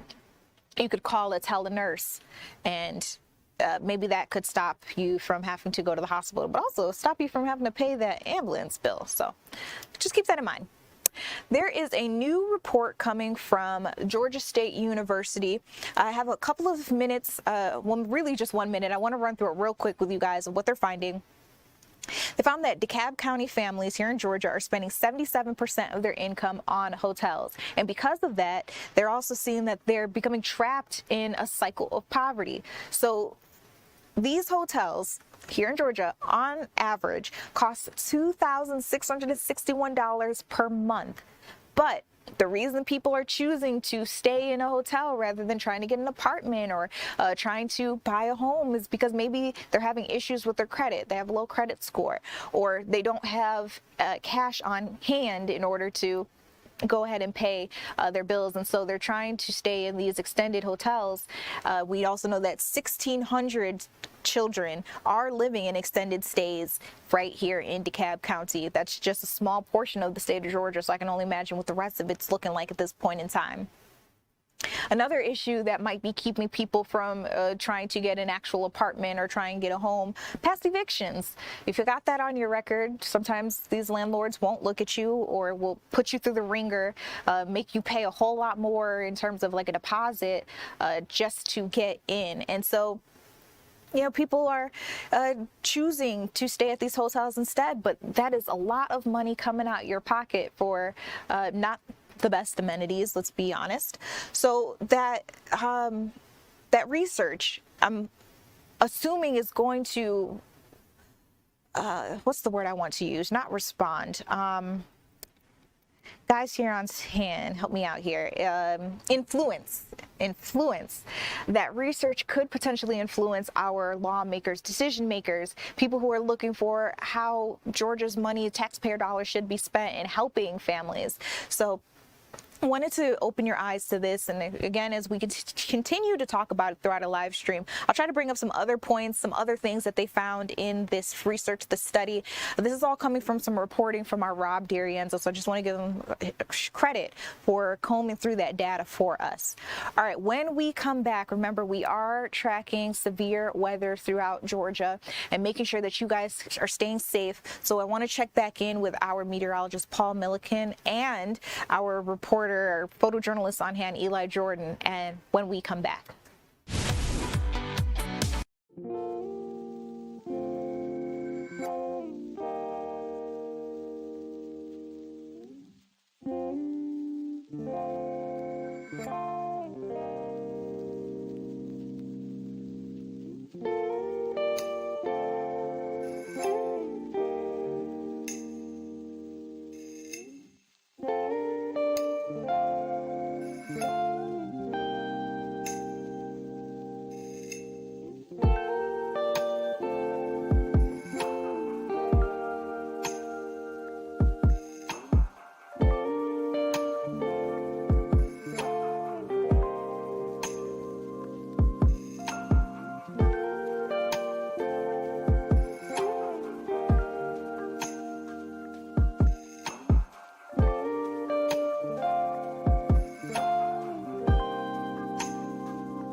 Hey guys, welcome back to Fox 5 News Live. I'm Judea Murray. Remember, we are tracking severe weather that could be potentially tornadoes or maybe even some flooding across Georgia. I want to get right out to our meteorologist, Paul Milliken. Paul, between the break, you were giving me an update, but let the people know what's happening now. Yeah, we have a new flash flood warning, so we have flooding happening as we speak. There are two currently in effect, one in Bartow County, so this is Cartersville, right over I-75. The new one is Cherokee County. This flash flood warning is in effect until 4:30 this afternoon. So both of these flashing polygons, these are flash flood warnings. That means it is happening. Small creeks, rivers, underpasses, obviously roadways are seeing ponding as well. These are areas that are already starting to flood.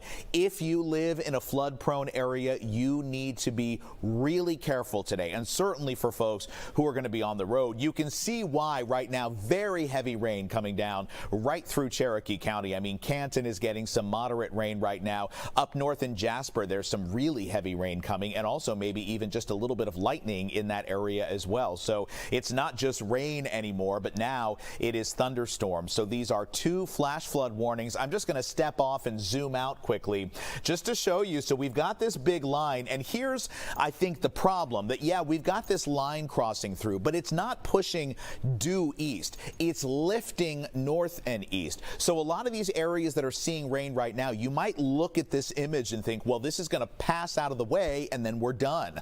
But that isn't the case. This is all lifting to the north and east, which means there's a lot of moisture back here that will still lift through this area. What does that mean? More rain falling. So 2 to 3 inches have already fallen in most areas. We could see another 1 to 3 inches before all of this is done. That's why you have flash flood warnings currently in effect and why all of us are under a flash flood watch right now. And I'll step back off too just to show you.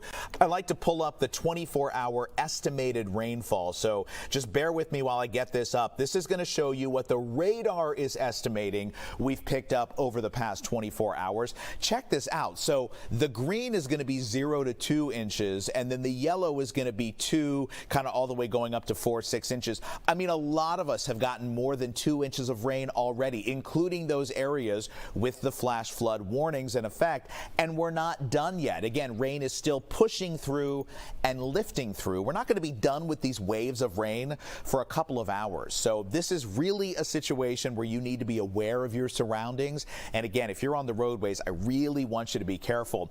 I'm going to flip back quickly because here's the other issue that we have. Yes, we're talking about a flash flood warning and flash flood watch. We have a tornado watch that is still in effect. So it's the counties that are in red. A few are covered with rain, so I'll show you a better picture in a minute. But this is Chattooga County, Floyd County, Polk County, Haralson County, and Carroll County, Heard County as well, and then over the state line, Randolph over in Alabama, Chambers down there, Cleburne County, all the way up to, again, back into Georgia. These are all under a tornado watch for at least another half hour. This was going to be until 11 o'clock Eastern time. That might change. I'll check and see if it's going to be extended, but these are also areas that need to be weather aware today because as we zoom out, I mean, we've already got severe thunderstorm warnings in Alabama that are all the way up butted against the state line here. So folks in LaGrange, you've got some strong storms right over here that eventually are going to lift through your area, and we'll be watching for that to happen here really closely over the next couple of hours. Again, these are the counties currently under the tornado watch until 10 a.m. Central, 11 o'clock Eastern time. If those times change, I'll let you know. And then here's that larger flood watch for everybody. Everybody marked in green. That's basically all of our viewing area here in Fox 5. You may be streaming from elsewhere, but for Fox 5 viewers, you're involved in this. And again, we could see another 1 to 3 inches of rain before this is all done. This is the severe weather outlook. So everybody marked in green, that's a large portion of our viewing area under that level 1 or marginal risk for severe weather. The yellow down here, that's a level 2 or a slight risk rather of severe weather. And the big threats with all of this activity coming through, really the biggest threat's the rain right now, but also damaging winds are certainly possible. And there is the possibility of a spin-up tornado. That's why the tornado watch is currently in effect. Here's the hour by hour, and I'll be honest, I've been flipping back and forth between a few models. I don't love the way that they're holding together, but here's what we've got right now. We're starting this off at 11 o'clock, and you still see a wide area of rain here along and behind the front that's crossing through. This is going to be just into Canton and Cherokee counties there. Now notice this, again, this is not just moving due east. It's moving north and east. So this line doesn't move as much as you might think it does. That's why this model says by 1 o'clock, the leading edge of that is just getting into the city of Atlanta. Might get here a little bit sooner than that, but it still could take a while. And there's still some rain developing behind that too. So if it was raining earlier for you and it's not raining now, it doesn't necessarily mean you're not going to see any more. You probably will. That's why we've said all day these are going to be waves of rain coming through. So this is finally going to move through the metro area here 1 to 3 o'clock and then start to move out of the way. This is 5 p.m. Scattered showers, but most of the activity is well off to the east. And then overnight, boy, do things change. So we clear out, cloud cover, not a problem anymore. Notice the direction and speed of these arrows. They're a little bit faster. That means it's going to be a little bit breezy when you wake up tomorrow. Winds are coming in from the north and west, bringing down much colder air. So when you wake up tomorrow, you're in the 40s. We only get to the 40s for a high, 48 degrees. Monday, when you wake up, it is frigid out there, 28 degrees in Atlanta. That means some of you watching in North Georgia are going to be in the mid or even lower 20s and a high of just 49 degrees. And then we're back to the mid 50s Tuesday and Wednesday, which will feel more like it's supposed supposed to feel this time of year. It's interesting, Judea, somebody sent me a message a minute ago and said, I can't believe we're talking about tornadoes or severe weather in January. Last year in January, we were tracking snow, and now we're talking about the potential of a spin-up tornado. But it's because it's been so unusually warm. When you get this warm air in place like we've had, and then you bring in another air mass, that cold air, where they clash together, that's where you get strong storms. So that's why this is happening, and we just need to get the cold air in place, get that warm air out of the way, then the storm chance really decreases. So it's still going to be a little while to go.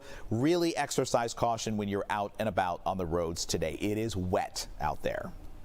And Paul, this is why kids need to stay in science class, because you put this together There you go. extremely well. If I could, I would do an experiment for you. I'd get the beakers out and do some sort of thing. All I can do is explain it right now.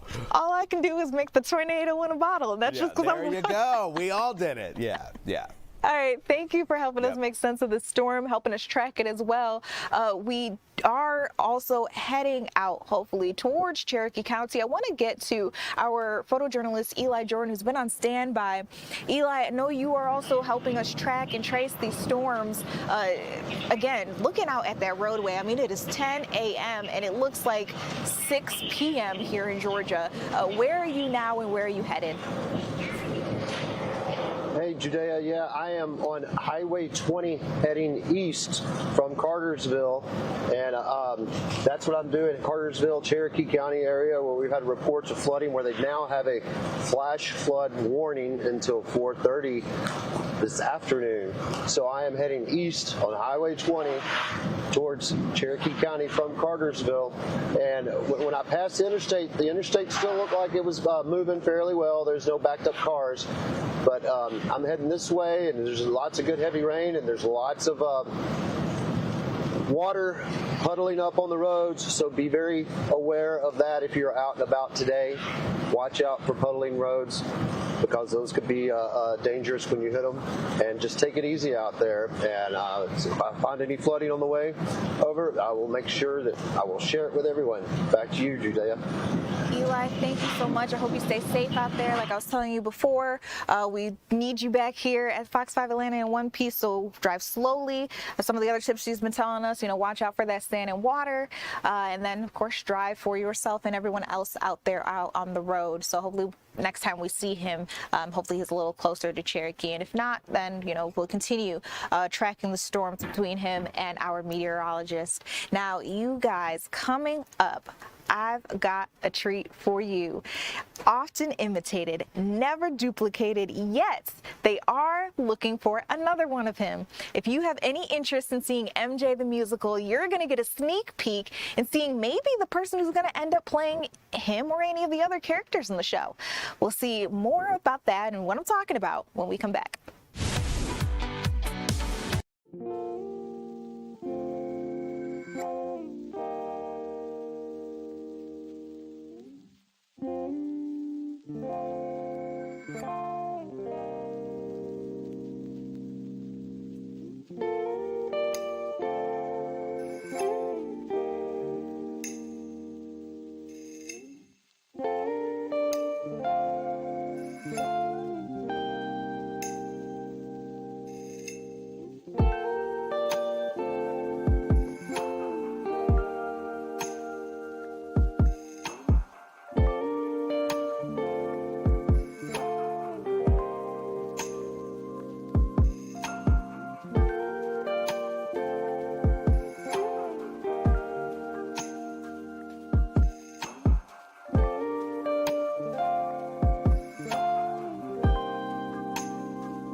Hey guys, welcome back to Fox 5 News Live. I'm Judea Murray. Like I said, I got a treat coming up for you guys. All right. If you don't have two left feet and you can hold a tune, this might be the job for you. The Alliance Theater, they are hosting an open casting call, hoping to find the next little Michael. This is happening for the MJ the Musical. I want to get right out to our reporter, Caitlin Pratt, who has been out here at this audition. Caitlin, first, how's it going? Have you seen the next Michael Jackson? Oh my gosh, Judea, good morning to you. Such a fun atmosphere, and I am just blown away by the talent pool here in Atlanta. I'm at the Alliance Theater, of course, in Atlanta's Midtown, and this is where the auditions are going on right now. I'm going to switch the camera so you can see, I'm in the waiting area out in the area where people are kind of practicing, trying to get a sneak peek of the choreography, listening to Michael Jackson music, and just getting ready. I've learned that more than 200 people, 260 people to be exact, are auditioning for future Broadway international touring productions, and two of those people right here I was just chatting with, Veronica, right? And you're her sister. What's your name? Allison. Allison. Okay, you guys, you haven't been in there quite yet, but you've been trying to get a sneak peek of that choreo. There's a little bits in the corner. Yeah. We're trying to learn it visually. So challenging. I mean, tell me your background. Tell me where you're from, why you're here. So we're from Atlanta, Georgia, and we've just always been Michael Jackson lovers. So this is like a dream opportunity. And we're honestly not nervous because it just feels so exciting to be in a room full of the best music, the best choreo. I gotta say, the energy is very lively, and it's beautiful too. There's not a whole lot of nerves going around as a typical audition would a lot of support. A lot of support. Everyone loves Michael. He brings everybody together. You know, his music, just who he was as a human being, I think really kind of fosters that just creative, beautiful atmosphere. Yeah, He's unifying. 100%. I was talking with some other people who are planning on auditioning. They said they grew up with the music. Their parents listened to it. Everyone listened to it. What was your inspiration? How were you exposed? Exactly that. From the time we were little, there's like old home videos of us spinning in this living room, as like 4-year-olds to Bad and Thriller, and both our parents exposed us to Michael very early, so we are blessed for that. Yeah, he's been our #1 inspiration and source of just dance and music and artistry. Like, he's the pinnacle. He's excellent. The elite of the elite. He's the best that humankind has to offer. No one comes close. Yeah, seriously. Ladies, I am wishing you so much luck. Thank you for sharing your time with us. And I'm going to head inside now, and you can see the pool about to take the stage here in front of the judges. Judea, oh my gosh, they were just practicing Smooth Criminal, and the talent was off the charts, like so complex as far as the choreography is concerned, and so many great dancers and just performers. You know, you can be a dancer, but performer, that's a whole different ball game for sure. So let me tell you a little bit more about this situation happening here at the Alliance. You can see people here continuing to wait and get ready for their call time. People practicing out here their moves. And before I go, I'm going to zoom in on them. I had the chance to speak with these fellas earlier. They came from Detroit, and they're hoping to live out their dream, become the next Michael. The folks I introduced you to, they want to be in the production. They want to be the part of the dancing cast. These two fellas over here want to be future Michael. And I'm going to actually, you know what? They seem to be having a little pause. Hello, fellas, again. Hello. All right, how's the practicing going? You have your own little niche over here, your own little separate hideaway where you're practicing the moves. Grab this for me, sir. And just, again, tell me, you guys are from Detroit, and it was important for you to come here. Why? It's because we were inspired by Michael Jackson. I really want to do it because I be watching it a lot to learn all the moves, just to get used to it so I can know how to practice it, learn it, and be down for it. And what are your hopes today? Hopefully we make it, and to be in it so our family and friends and teachers all around the world can see us do it. And my parents can see me do it. So, oh, that's my son right there. So that's amazing. I want them to be proud. My mama's proud for real, because she wanted us to do it so bad. So she the ones who put us to this. So we learn it, get it down, and yeah. All right, I'm going to take that back. Can you guys practice for a little bit? Show me some moves? Yes. As I tell Judea and the folks streaming with us a little bit more about this process here. Now, as I mentioned, 260 people here today, and they're trying to get on to the next step. Now, we do have these auditions coming ahead of the show's return to Atlanta. That's going to be at the Fox Theater, January 27th. But the performers, this is important, auditioning this weekend are being considered for future productions. And a little cool tidbit, you guys can go whenever you guys are ready. You guys are streaming with us on Fox Local. An interesting tidbit, though, the upcoming run is that the lead in the current touring production, Jordan Marcus, is a Douglasville native. So it really is possible that some of the people, Judea, you see here today, including one of these fellas, could be starring in an upcoming MJ tour. Take a listen.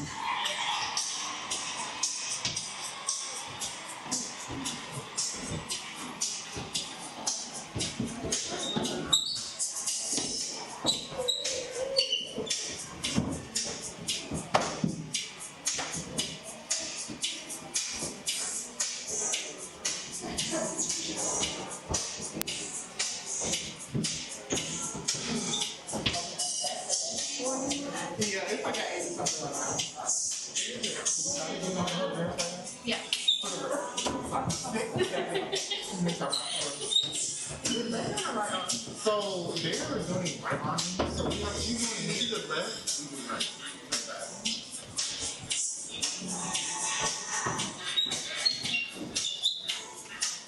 Good luck, fellas. All right, Judea, I'm going to send it back to you and try to get back inside those auditions, get some good video for you guys on the stream and for Fox 5 News later on today. And I know you absolutely will. I mean, okay, let's be honest. If they were looking for talent, Atlanta was the perfect place to go. Whether you're looking for singers, dancers, actors, we've got it all. Like, we're the entertainment hub. Yes. And I just love that these are, I'm assuming two brothers, because they look so much alike. Two brothers. They sure are. We all know the Jackson 5, strong family unit that they had when they were putting together these dance moves and all these songs that we know and love today. Just timeless music. And as you said, they're not just looking for dancers. You need to be a performer. MJ set the bar high. So good luck to everybody out there. I love it. We'll check in with you a little later on and see how the auditions are going. But you guys coming back to me in studio because I do have some breaking news for you. We talked about this with you earlier, but now I have some video to show you. We just learned Matt Ryan is coming back to the Atlanta Falcons, this time not as a player, but as the president of football. Don't call it a comeback. All right, this announcement was made today by Arthur M. Blank. He says that former MVP Matt Ryan will be the new president of football for the organization of the Atlanta Falcons. This has been a big week in football in the NFL for the Atlanta Falcons. Just, speaking candidly, they've had a big shakeup in their leadership this past week. The head coach, general manager were fired. We learned that another person was going to be promoted in terms of the CEO. And according to Arthur M. Blank, Ryan will step into this role overseeing the Falcons' football operations immediately, and he will be reporting directly to him, to Mr. Blank. Ryan will be directly involved with finding the team's next head coach and general manager, both of which will report directly to him. Now, Ryan, as you all may know, spent 15 years in the NFL. He worked as a television sports analyst following his retirement from the league. During his 14 seasons with the Falcons, the team went to the postseason 5 times, including 2 NFC championship games and 1 Super Bowl appearance. He set franchise records for career passing yards, attempts, completions, passing touchdowns, passer rating, completion percentage, and 300-yard games. He was the real deal.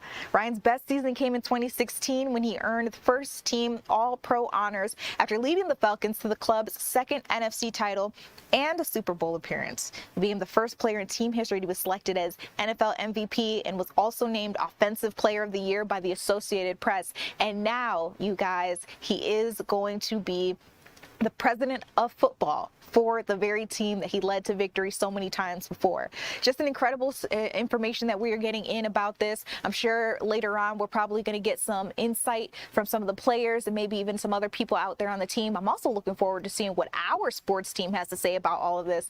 Big, exciting move, and like I said, just a crazy week for the Atlanta Falcons. For those of you guys who are out there streaming with us, remember you can enter the comments and enter this conversation as you have been throughout this show, so I appreciate you for that. But what do you think? Was this a good move? Who do you think should be the president of football? What do you think this is going to mean for our upcoming season?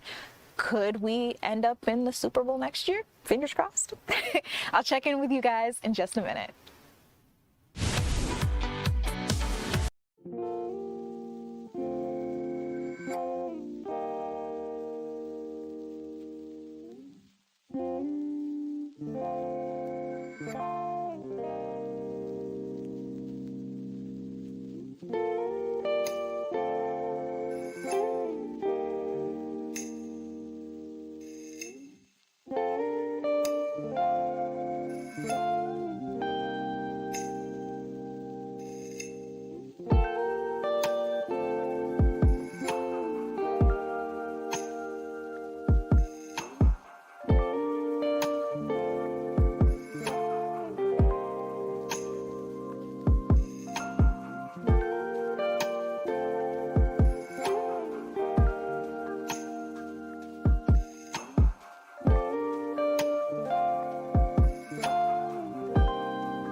Hey guys, welcome to Fox 5 News Live. I'm Judea Murray. It's now 11 o'clock. We have a lot to talk about with you in this hour. Do want to remind you guys that we are streaming on TikTok, on YouTube. Of course, some of you may be listening to us on the radio, but that does mean you can join our conversation. So if you have a question, you have a comment, some of you have already been influencing how we're doing this newscast. This is your time to actually be a part of the news and the stories that you want to hear. Want to remind you all, we are tracking severe weather across Georgia. So right now I want to get out to our meteorologist, Paul Milliken. He's on standby. Paul, it has been a crazy morning, I mean, to say the least. But where are we standing right now with all these storm alerts?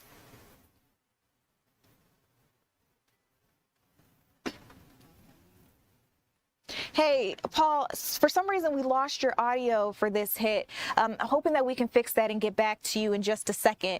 But I do know on standby we have our Eli Jordan, who's also storm chasing with us. Want to get out to him now. Eli, if you can hear me, can you tell me about where you're driving now? Have you made it to Cherokee County just yet, or is it going to be a little bit?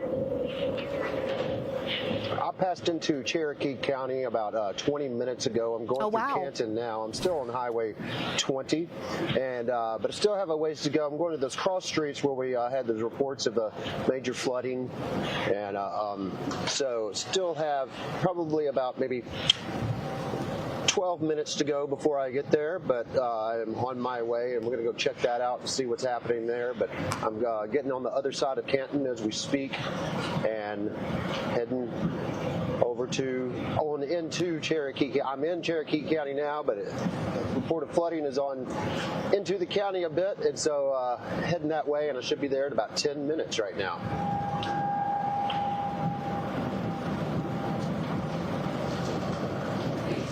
Eli, I'm sorry, I lost you for a second there. Can you repeat the last thing you said to me? Yeah, I should be getting to those reports of floodings that we've had. I think we had some viewer contributions and some photos. Yes, we did. Locate those here in about maybe 15 minutes. So hopefully we'll be able to get there pretty quick. Now I've crossed over. I'm getting on a 575 right now for a little jaunt. And I'll be breaking off of it as I go on over and get on into Cherokee County a little bit deeper and try and find some of the reports. These flooding, as Paul Milliken mentioned earlier, Cherokee County is under a flash flood warning until 4:30 today. And as these storms move, they're going to be drifting more, north and east instead of just east. So as these storms move, it's going to just keep piling rain on us. And but right now, I haven't had too much issues getting to where I am now. But we'll see as we get closer and try and find some flooding going on over here in Cherokee County, which we've had some reports of. It should be there quite shortly. And maybe on the other side of the next break, I might be there. But I will let you know as soon as I locate what our viewers have showed us. We got some lightning happening now over here. And so that's something new. But it's still coming down, and as always, be careful when you're out driving. Watch out for the standing water and the puddles. Not that you're going to get flooded away, but you'll hydroplane and wreck, so you don't want any of that to happen. Judea? Good to know, Eli, and thank you so much for walking us through everything that you're seeing and giving us this live picture out from the roads, because we know some people are driving as they listen to us on the radio, so we want to make sure that they're being as safe as possible and know what's up ahead, especially if they are headed in the same direction as you are or where you just came from. You did mention that flooding. We do have photos I want to share with you guys. We heard about this big flooding on Union Hill Road. Let's get you that picture. I'm seeing a road closed sign. We know again that this is Union Hill Road. I believe that this is between, let me double check. East Cherokee Drive and Paint Horse Drive, again, has been closed due to some serious flooding in the area. Needless to say, I mean, you guys see the picture, but for those of you guys who are listening in, just want to describe to you what you're seeing. That brown water sitting in the middle of the roadway, and then on either side, I mean, what is supposed to be a tree trunk that you should be seeing, you're kind of seeing it looks like it's much higher, so just to let you know how high that water is in the area. And we also know that there are some downed power lines. This is out in Reinhardt College Parkway at Addington Lane. That area, as you can see from the picture, has also been closed due to, again, those downed power lines. So be careful as you are out there riding around. Also, I heard why we had an issue with our meteorologist is because there is a active tornado warning, and he was breaking that news live on our broadcast. So he wasn't able to be here for the streaming just yet, but hopefully we do have him on standby. If we can actually take a peek and see if he is out there, talking to our producers on the side. Okay, he's not out there just yet, but hopefully we'll be able to touch base with him in a little bit so we can get that information out to you guys as well. This is all coming in as we are continuing to track the severe weather across the metro Atlanta area. If you are affected, we want to hear from you, whether it is in our comment section on TikTok or on YouTube, or if you call our newsroom or you send an email with pictures, photos, information. This will help us help you and help your neighbors be safer out there as we learn more all about this. Now, I do see our reporter Kim Luffler on standby, and I'm hoping that we can go out to her. We have some new information in, we're continuing developing this information for you all. A woman was killed in a drive-by outside a funeral home. Our Kim Luffler has been talking about this on Good Day Atlanta. I want to give her a chance to give us the details of this situation. Hey, Judea, good morning. I'm here in East Point, and according to police, the woman was dropping off her daughter at a funeral home here in East Point on Friday when multiple people opened fire and shot and killed her. And now police are looking for the people responsible. Now, take a look at some video that we got from the scene. Again, this happened on Friday. East Point police got called to the Gus Thornhill Funeral Home to reports of a person shot. That's where they found a 55-year-old woman with a gunshot wound. She died on scene. Police say the woman was dropping off her daughter to attend a viewing for a family member. She was standing at the entrance to the funeral home, just outside the funeral home at the time, when they say multiple people drove by and opened fire. Police say another woman also had minor injuries and she got treated on scene. Now police are looking for the suspects and the vehicle involved. Now, we did speak with a man who says that he knew the victim in the shooting. Take a listen to a little bit of our conversation. This lady's supposed to be just going to a wake, you know. I could barely drive here. This is incredibly bad situation. Incredibly bad, you know. This is one of the important people in our peer group. Police say there were actually a total of 4 families all attending viewings inside the funeral home at the time of the shooting. So far, the victim's identity has not been released. Police are asking anyone who saw the shooting or might have any additional information to give them a call as they try to find the people responsible. Judea. Much for walking us through this. This is one of our biggest stories of the day, learning more about that mother who, again, as you said, was just dropping off her daughter when all of this took place. But I do want to let you all know that we do have some more breaking news in terms of that weather that we were talking to you about. Before we listen in, though, I want to let you know that there is a ground stop we're hearing about at Hartsfield-Jackson. So if you had any plans to fly, you will not be able to. There is a ground stop in place, active right now at Hartsfield-Jackson. Now, our meteorologist, Paul Milliken, is telling you all what's happening with the tornado situation. We just got some more about that. I want to listen in immediately and let him take over. But it doesn't appear to be rain. It could be debris in the air. Where we're seeing the debris signature right now is moving into the area of Dunaway Gardens and Roscoe. And actually, we have another flashing box. So we now have a severe thunderstorm warning. And in fact, we have 2. Now, one of them is over the state line.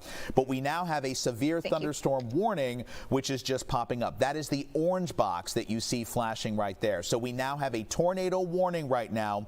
And we have a severe thunderstorm warning as well. I'll put the reflectivity back on.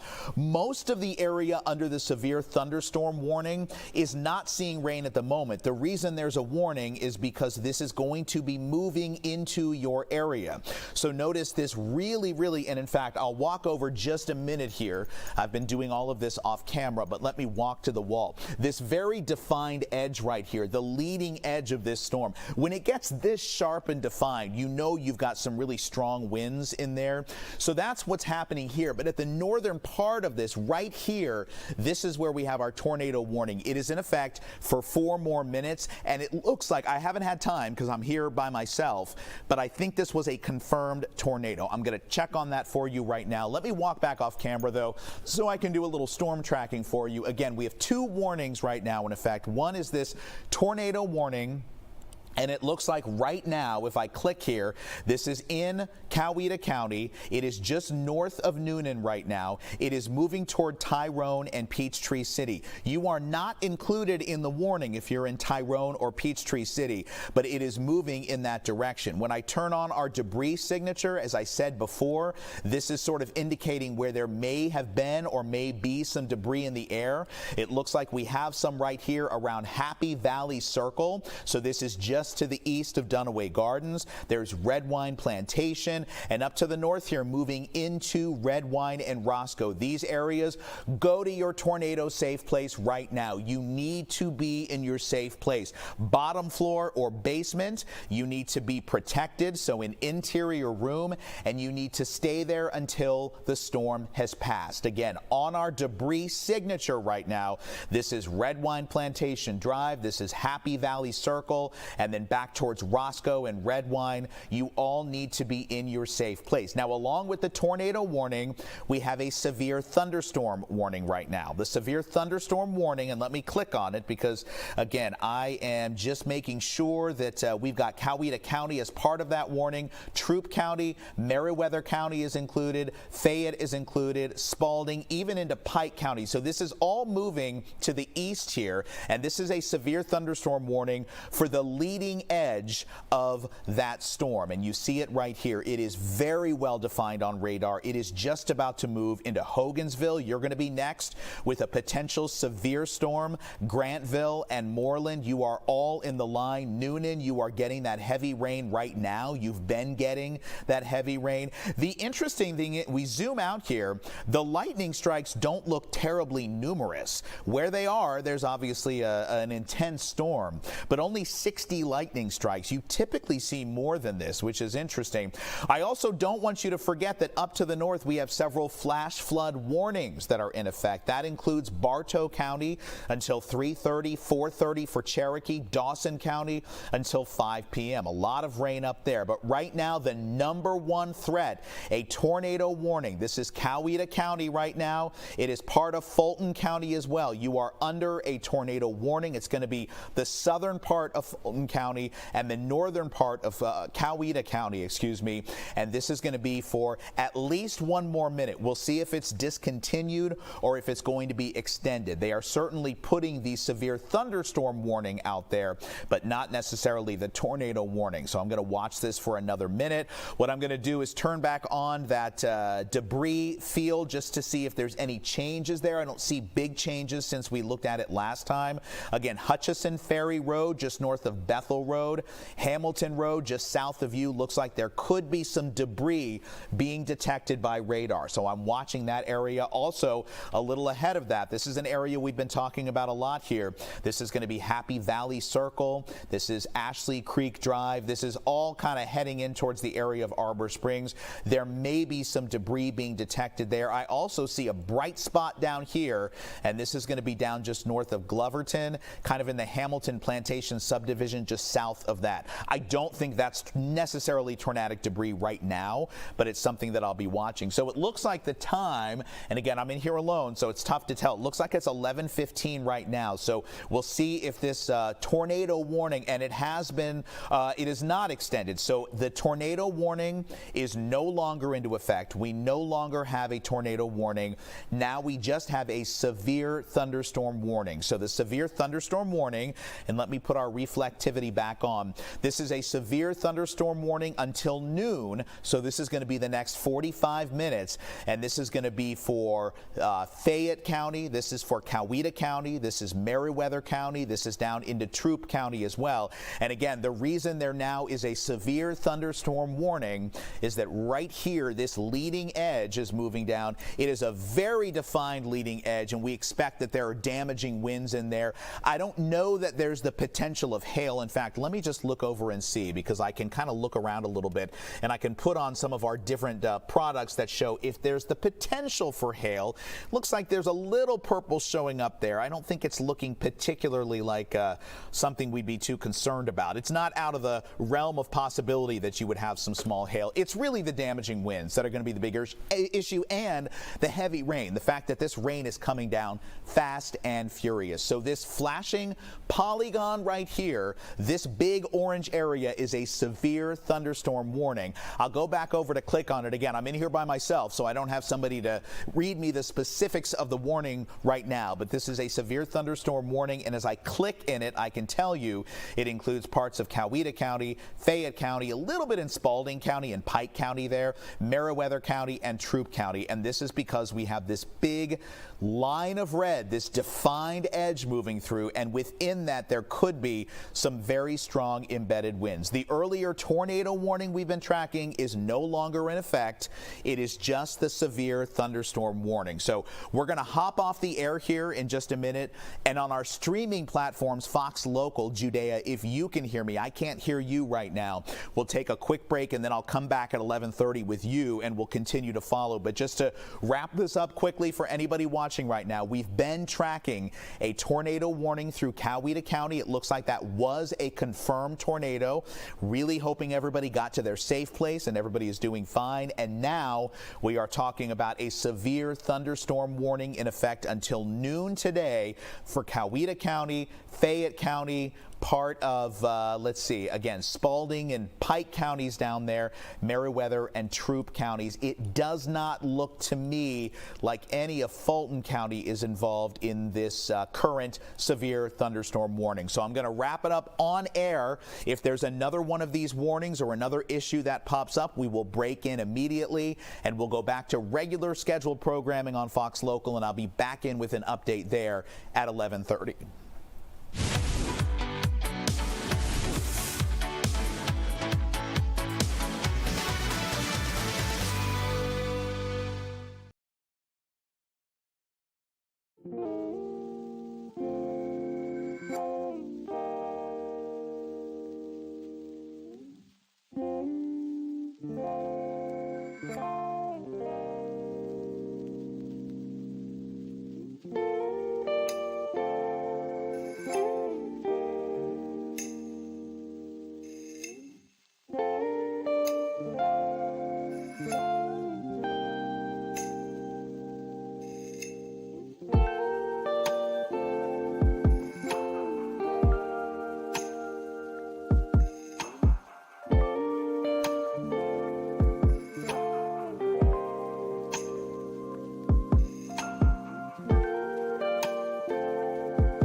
Hey guys, welcome back to Fox 5 News Live. I'm Judea Murray. Remember, we are continuing to track severe weather across Georgia, and I did want to update you if we can take a live look out at Hartsfield-Jackson, the world's busiest airport, where it looks pretty ominous, that dark cloud looming over the airport. We do know that a ground stop was issued out there, and that ground stop is still going on right now as we speak. This is due to thunderstorms in the area. We are expecting to see this in place maybe until noon. We'll see how long it lasts. It was issued at 10:44 a.m. So we're now creeping up on 11:30 a.m. So it's been a little minute, but as you can see, there are no planes coming into or out of Atlanta's airport, the world's busiest airport. We will keep our eyes on that. I'll check in a little later too to see if there are any flight delays, cancellations, as I can imagine, resulting from this. So I just wanted to put that out there in case you had any plans to fly or you had any family or friends having plans to fly. Those will be put on pause, as we know there is an active ground stop at Hartsfield-Jackson Atlanta International Airport. Coming back to me in studio, we learned that there was a tornado confirmed in Gwinnett County. This all coming from our meteorologist, Paul Milliken. During the break, he let me know that you guys were able to listen in there as he broke in that live news coverage of what we're learning about in terms of the storm tracking. Again, that tornado, we had a tornado warning, but a tornado has been confirmed in Gwinnett County. We'll have more information on that when we touch base with him at around 11:30, so don't go anywhere. That's coming up next.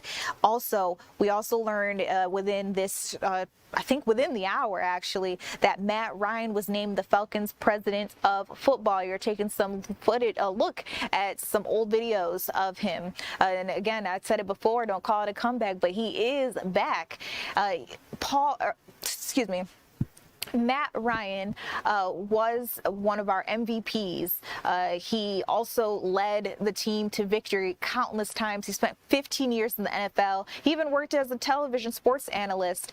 And I mean, now he can add president of football to his resume. This announcement was made by Arthur M. Blank earlier today. He named the former MVP the new president of football for the organization. This comes after a week of a lot of back and forth with the Falcons. There's a big shakeup in leadership where the head coach and the general manager were fired. And so we learned then that there would be a new CEO stepping up, or at least expanding his role within the Falcons organization. And according to Arthur M. Blank, Ryan will step into the role of overseeing the Falcons football operations immediately. He will report directly to him.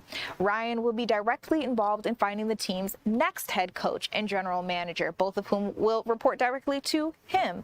So this is a very, very big deal in the world of sports. In addition to playing out in Atlanta, Ryan was also honored for his contributions to the community off the field, including being named the Falcons' Walter Payton NFL Man of the Year nominee in 2016 for his community service activities. Ryan and Blank are expected to address his hiring at a press conference, and that's going to happen on Tuesday. So you are definitely going to want to watch and stream live with us here on Fox Local. We're hoping that we can get you those remarks live, and if we can't, we will record them and play them in full for you at some point during our streaming hours. You can believe that. Again, that is happening Tuesday.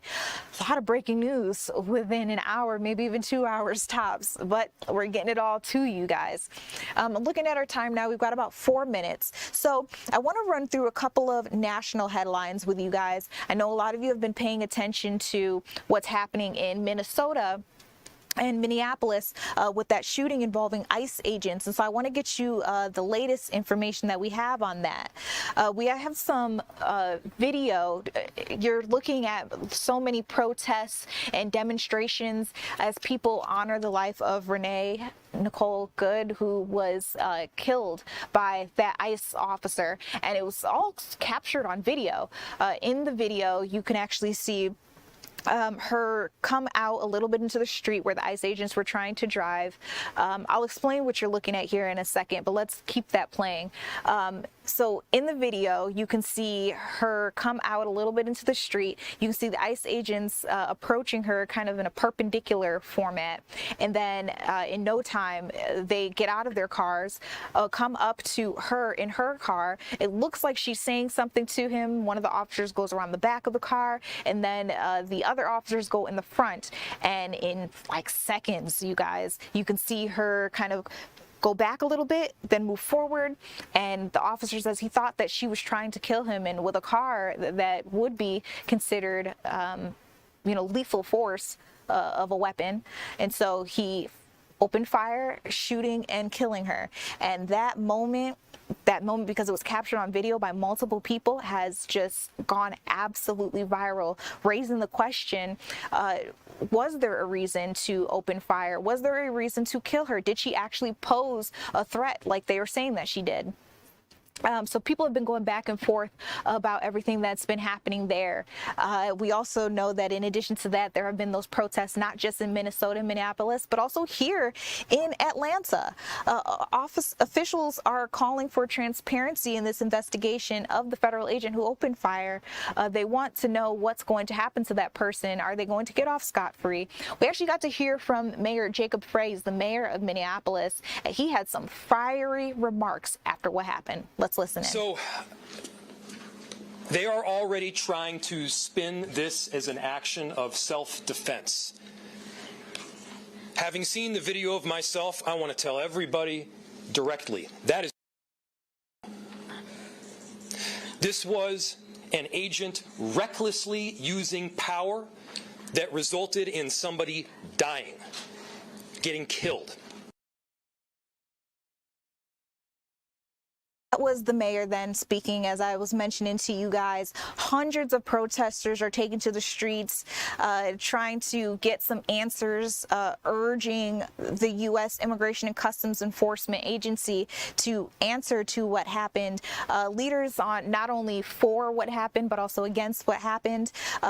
We're continuing to keep our eyes on this, you guys, and not just what happened in Minneapolis, but also what happened in Portland, Oregon. Later on in the stream, I'm hoping to be able to share that with you. But I mean, just take a look at this incredible video that you were taking a sight at from aerial images of people on the grounds. Do you see that car that went off into the snowbank? You can even see, like I said, those hundreds of people that are in the streets. This is all really wild as we try to piece together everything that is happening. And again, what's that going to mean? I have a feeling that no matter what comes out of this, it's going to determine, or at least influence, how situations like this are handled in the future. A lot of people are upset. A lot of people have a lot to say. We'll see where this goes. Looking at the time now, it's about that time that we take a quick second, but when we come back, we'll be talking to our meteorologist, Paul Milliken, again, checking in on what's happening outside. There's a lot of the word I'm looking for is severe weather that we are tracking, so we'll have more on that when we come back.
Hey guys, welcome back to Fox 5 News Live. I'm Judea Murray. As we continue tracking these tornadoes and the severe weather across Georgia, before we get out to our meteorologist, I actually want to give you guys a quick live look outside. We were taking a live look at Atlanta during the commercial break, and I had to ask the question, is it snowing out there? It's not snowing. I do believe that these raindrops are just so heavy that is what it appears to be.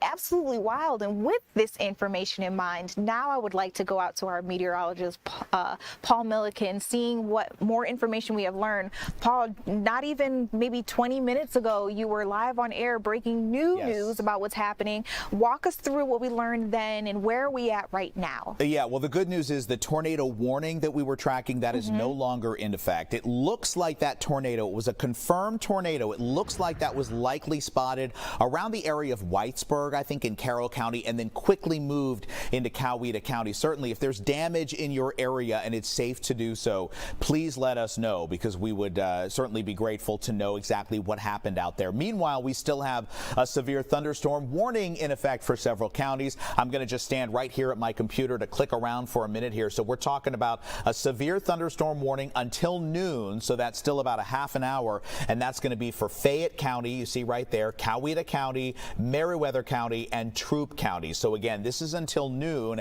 and it's very easy to see why we have a severe thunderstorm warning. Look at this very defined edge here. Heavy rain coming down, lightning in there as well. When we have a very sharp edge, that typically means there's some very strong winds embedded in there. So I think we have some possible damaging winds there as this storm system moves through. I'll see if there's any trackers to put on here. So back around LaGrange, whatever rain is there now, it's not really giving me any good locations. Let me go a little bit north here and try to click on this area, see what that tells us. There we go. So Atlanta Motor Speedway, you're going to be getting this at 11:55 this morning, and then Griffin, you will follow at 11:58. So this edge right here of the storm, the heaviest rain here, will be over Atlanta Motor Speedway coming up at about 11:55. So that's roughly, what, 20 minutes or so away? So we will be tracking that as it continues to make its move. The very northern edge of that, it'll be in Fayetteville here at 11:38, so about 5 minutes. Fayetteville, if you're not already seeing the rain, you will. And I think, in fact, Fayetteville is already seeing some rain right here, because it looks like this is tracking us from the back edge of this. Moving into Fayetteville, Fun Spot America. This is coming up there about 11:41, so you guys know where that is. And then the South Lake Mall area, 11:52 this morning. So again, this is not a tornado warning. It's a severe thunderstorm warning. That means heavy rain, frequent lightning is possible. And it also means the possibility that we'll be seeing some really strong winds. Notice the severe potential, the storm activity, that is all down to our south. The north is just getting the rain, the floods, and that's where this stuff comes in. So let me click again, and I'm sorry that I keep going off and on. I'm just going over to my computer. Where you've got these flashing boxes of green, those are active flash flood warnings. That means we've already had several inches of rain. We are still getting rain, and the potential is there for flooding. It's not even potential at this point. When it's a warning, it's happening. We are seeing flooding.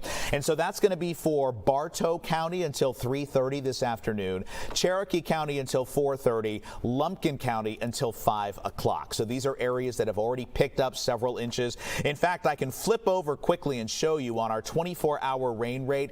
Look at this. This is remarkable. So over the past 24 hours, most of the areas here that we're talking about have picked up over 2 inches of rain already. This solid yellow, that is over 2 inches of rain here, and there's still more falling. It's still coming. So that's why there are flash flood warnings in effect, because we are seeing water rising in small creeks, lake areas, of course, also urban areas. A lot of areas that have poor drainage, you are already seeing the water ponding up. And I know our photojournalist Eli Jordan is out there in the Storm Chaser, and he is seeing that as well. I'm going to put our reflectivity back on and zoom out a little bit. So again, the big story right now is our severe thunderstorm warning that you see right here. That's going to be in effect for about another half an hour. That is for Fayette County, a little bit of Spalding County included, so is Pike, but Marrietta County down there, Troup County as well. And you see, I mean, we've got some very heavy rain coming down, even purple showing up. That, I mean, let me flip over to rainfall rate. This tells us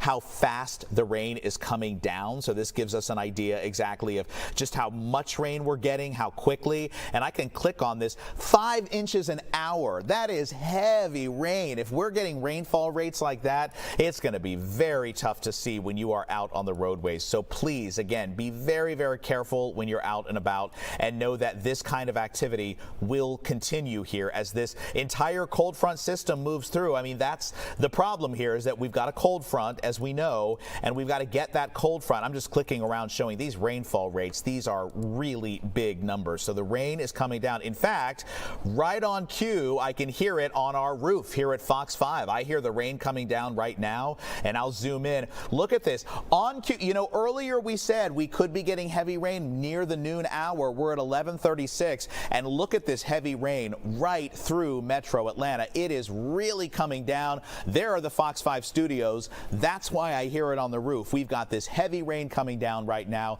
stretching down to East Point and the airport too, Judea. It might be worth at some point taking an airport shot shot and looking to see what it looks like, because I bet right now the airport is getting soaked. So back to our big story. When is all this moving out of the way? Well, let me show you. I'm going to go back to my big show here. Just bear with me. I'm in here by myself, so I'm doing a lot of stuff. So we've got a cold front crossing the region. All of this activity is along that front. You see it happening right here. So once this stuff all moves out of the way, much colder air is going to be moving into our region, and that's going to change things drastically for us tomorrow and on Monday. Quickly, the tornado watch we've been talking about has been cut back a little bit. You remember it extended northward before. It's now in counties that are south and west of Atlanta here. This is until 2 o'clock this afternoon. The flood watch, though, that is still in effect for everybody all the way through the evening. Let's go hour by hour quickly before I send it back. Oh, and by the way, here's that severe weather outlook again. And notice it keeps changing. As this stuff is moving here to the east, it's dropping the severe weather behind it, because the severe weather is happening right along that front as it crosses through. So we'll be out of the woods for a big severe weather threat before too long, which is certainly some good news. But the rain will continue falling. You see that here. This particular model showing we'll still be getting rain here. And I think this model may be a little bit behind. I don't think it's as initializing as quickly as I would like it to be, but it'll be moving out this afternoon. And then I think once we get after 5 p.m., just some scattered showers. That colder air then moves into place in the overnight hours. Notice these numbers dropping. The temperatures really drop down. And then again, you wake up tomorrow, it's in the 30s and 40s. Tomorrow, your high only 48 degrees, 28 degrees when you wake up Monday. So it's going to be very, very cold. And then again, near 50, but 49 there when you get up on Monday. And as I send it back to Judea, let me just one more time go to our radar and just do a quick check. So right now, we still just have severe thunderstorm warnings in the south and western parts of our viewing areas, Judea. These warnings are currently in effect until noon today, and that's going to be for the possibility of the damaging winds in there and certainly that heavy rain. Do you hear it in the newsroom? I can hear it on the roof up here. I can't hear it in the newsroom, but I'm looking at our the window, and I can see that it's really coming down. And Paul, don't go anywhere for me just right now. I want to take a live look out at the airport, because great minds think alike. There it is. I did want to check it out. Remember, you guys, we are dealing with a ground stop due to those thunderstorms out at the airport. They're expecting this not to be lifted until noon. This all coming from the Federal Aviation Administration. But Paul, while you were talking, this camera was shaking. It was shaking and very low visibility. Yeah, and that's because along that line that we've been showing, which as you see is kind of right just past the airport now, when you have a really defined edge, that typically means there are very strong winds coming down to the surface. So you saw that shaking as that line was going through. It was dropping the heavy rain and also dragging down stop the planes for now. Well, good to know. I'm happy with the way that you are, bringing us through all of this. And then, not for nothing, shout out to the fact that you are in there by yourself. Normally we have, you guys, I just want to be clear. We're doing the best we can, right? We are. Yeah. Normally we have teams, helping out with these things, telling them information. Paul's able to get all of this done for you guys in minutes by himself. So I just wanted to give that quick shout out. But also, looking at our comment section, everybody loves to figure out what's happening in their area. I actually wanted to keep Paul with me because I wanted to ask him about some of the places. I'm still here. Okay, thank you. On our map, are you able to show us Whitesburg? Everybody is wanting to know more about Whitesburg. Absolutely. So that's where it looks like, and let me get up, there's Noonan and there's Whitesburg. This is where it looks like. When I was showing earlier, when I was pulling up during that tornado warning, it looks like Whitesburg is the area where that tornado spun up. And so when I was pulling over, you may remember during that tornado warning, and right now, notice Whitesburg, it's just light rain right now, so nothing to worry about. In fact, the severe threat really is probably over for Whitesburg now, so just light rain coming down at the moment. But this is the area I was zooming in when I was going on about that tornado warning. We have something called debris signature. And so what we look for on radar is kind of a bright light, because that means that the radar is detecting something in the air and it's not necessarily necessarily rain. It might be debris from a tornado, and this is where we were seeing it here around Whitesburg and just past Whitesburg. So it looks to me, and I don't have it confirmed myself yet, but I think maybe that confirmed tornado sort of spun up around the Whitesburg area, and then it moved into Coweta County pretty immediately there. And remember, these are all areas going into Dunaway Gardens. We were tracking all of this here as that system moved east during that tornado warning. So right now there's nothing to show in Whitesburg. It's just light rain coming down. And if I zoom out, you'll see, I mean, there's just rain that could still be moving into that area, but it's fairly light rain now. The heavier stuff is north and off to the east. So no immediate concerns for Whitesburg. But we would love to see, again, if folks are there and it's safe and you're okay and there is damage near you, or if you saw something, let us know, because we're here in the studio and you guys are our eyes and ears out there. And Judea, you know, you are keeping a track of that. You are having that live conversation. And so we love to hear from people who maybe saw something, as long as it's safe to get outside and do it. Got it. Thank you. And one more area, if you don't mind showing us, people want us to know about Ball Ground. So Ball Ground is going to be up north, of course. And here's the thing, you know, it's interesting because north of, and let me just zoom out here and show you, I want to show you a larger picture north of the city here.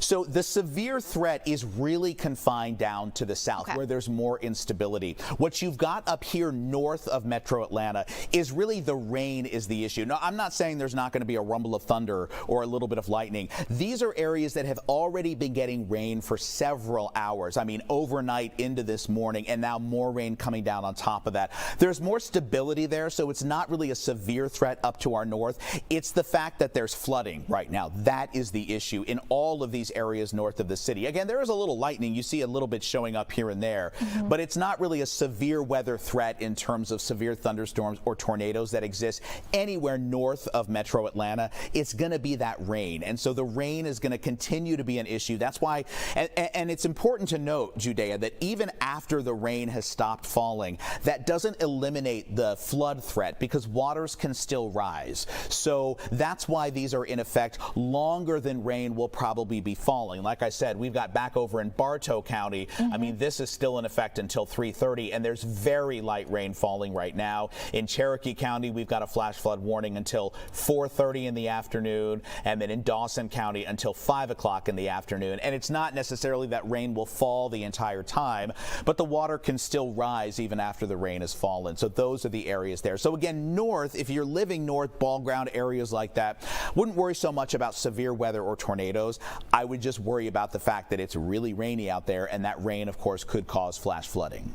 Okay, thank you. This is extremely helpful. And a lot of people said that you were teaching them. So you know, that's what I'm here for. Professor Paul, I'm here for you. Professor Paul, add that to your resume. Yeah. With every other job that he does here. Paul, thank you so much. You got it. And all right, with that, you guys, I want to head over live to Cherokee County. That is where we're going to meet up with our photojournalist, Eli Jordan. Remember, we were telling you about that closed roadway out there. He actually met up with it, and it looks like, I don't know if somebody knocked down that sign or if the wind got to it, but there was a sign that said road closed, and now people seem to be riding through. Eli, tell us exactly where you are and then what you've been seeing since you got out there. Hey, good morning, Judea. And I am on Union Hill Road, just south of the East Cherokee Drive intersection. So, so if you know where Union Hill Road and East Cherokee Drive intersect, well, I'm just south of that intersection on Union Hill Drive.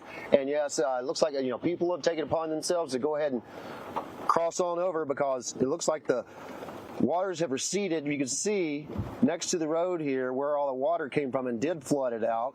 The little lake over here to the side of the road on Union Hill Road, just south of East Cherokee Drive, and you can see where the water did come up over from this small little lake on the right-hand side of your screen there.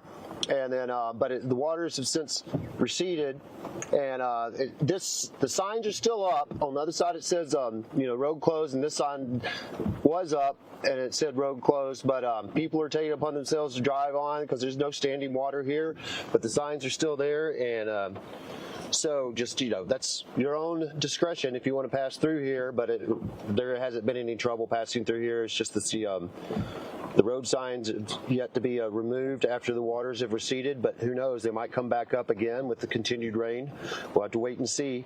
But do use caution when you come up. It's quite hilly here. When you go down in the valleys and stuff, you might have water standing over the roadways as you come down to the bottom of a hill. So be careful, because that's how, that's where the water would be, down in the valleys as you go up and down these hills in this mountainous area in north central Georgia. And bottoms of the hills can collect water, so just be cognizant of that if you're out traveling today. But it looks like Union Hill Road flooding here just outside of Union Hill, just north of Union Hill, has receded, and the signs are still here, but the road seems to be passable because I've seen several dozen cars pass me since I've been out here. But you can see that on the right-hand side there, that lake seems to be the perpetrator of what caused this initial flooding on this road earlier this morning. Judea? It is nice to see the water has receded from the roadway itself. Like you said, you do with that information what you will, but we would prefer you guys all stay safe because there was a sign out there not to use this road. However, people are going to do what they do. But Eli, thank you so much for giving us that live picture out there. We saw photos online, but this is, somebody was asking, is this live TV? Is this actually happening right now? Yes, it is. This is right now as we speak. Our Eli Jordan is out there. You're seeing cars come through. That actually looks, I'm trying to think, is that an Xfinity?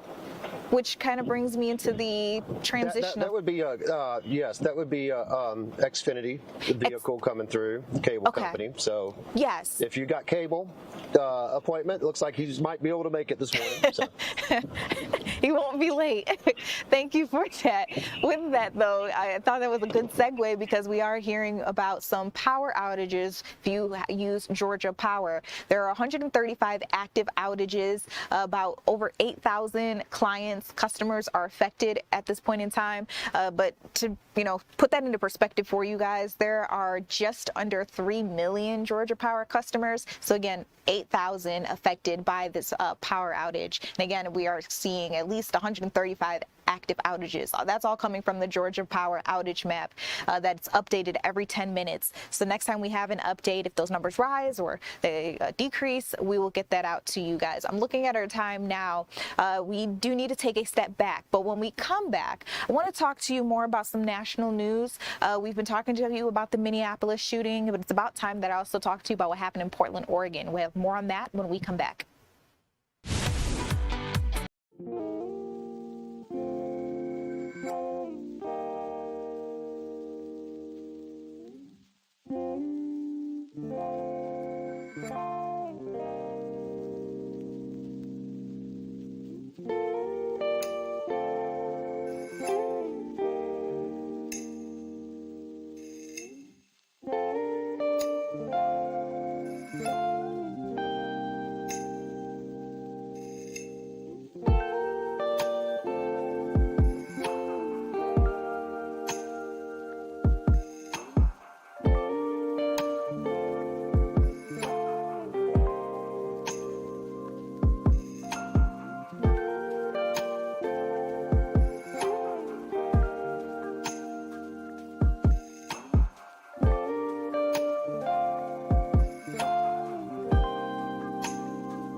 Hey guys, welcome back to Fox 5 News Live. I'm Judea Murray.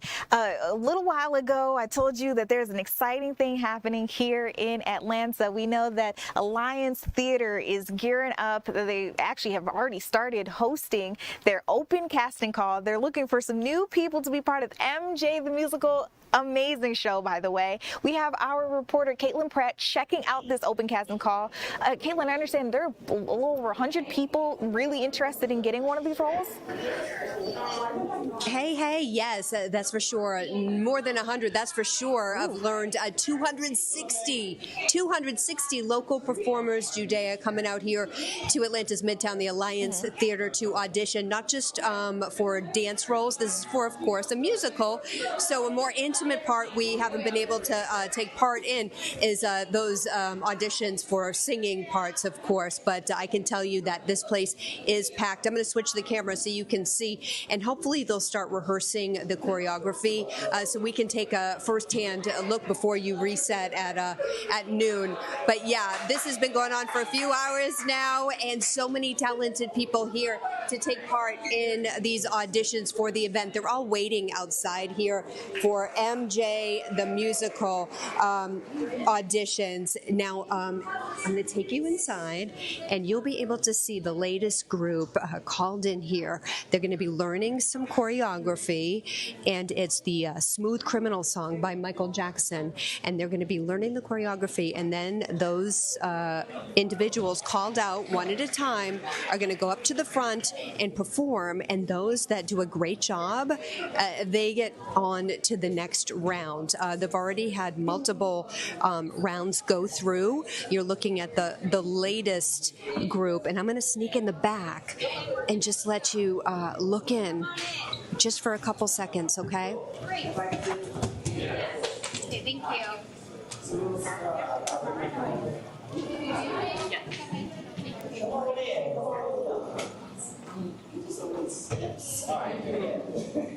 All right, so we'll start at first position, right hand over left.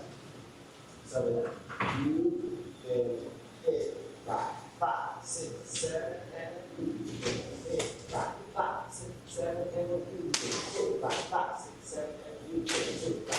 Here, hit 5. Down, up. Then close. You then strike. 5.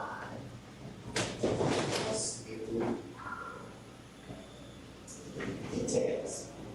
You finish. Hit 5. Down. Up. Then close the door, open the door. You bend, and then strike it down. Right over left, strut.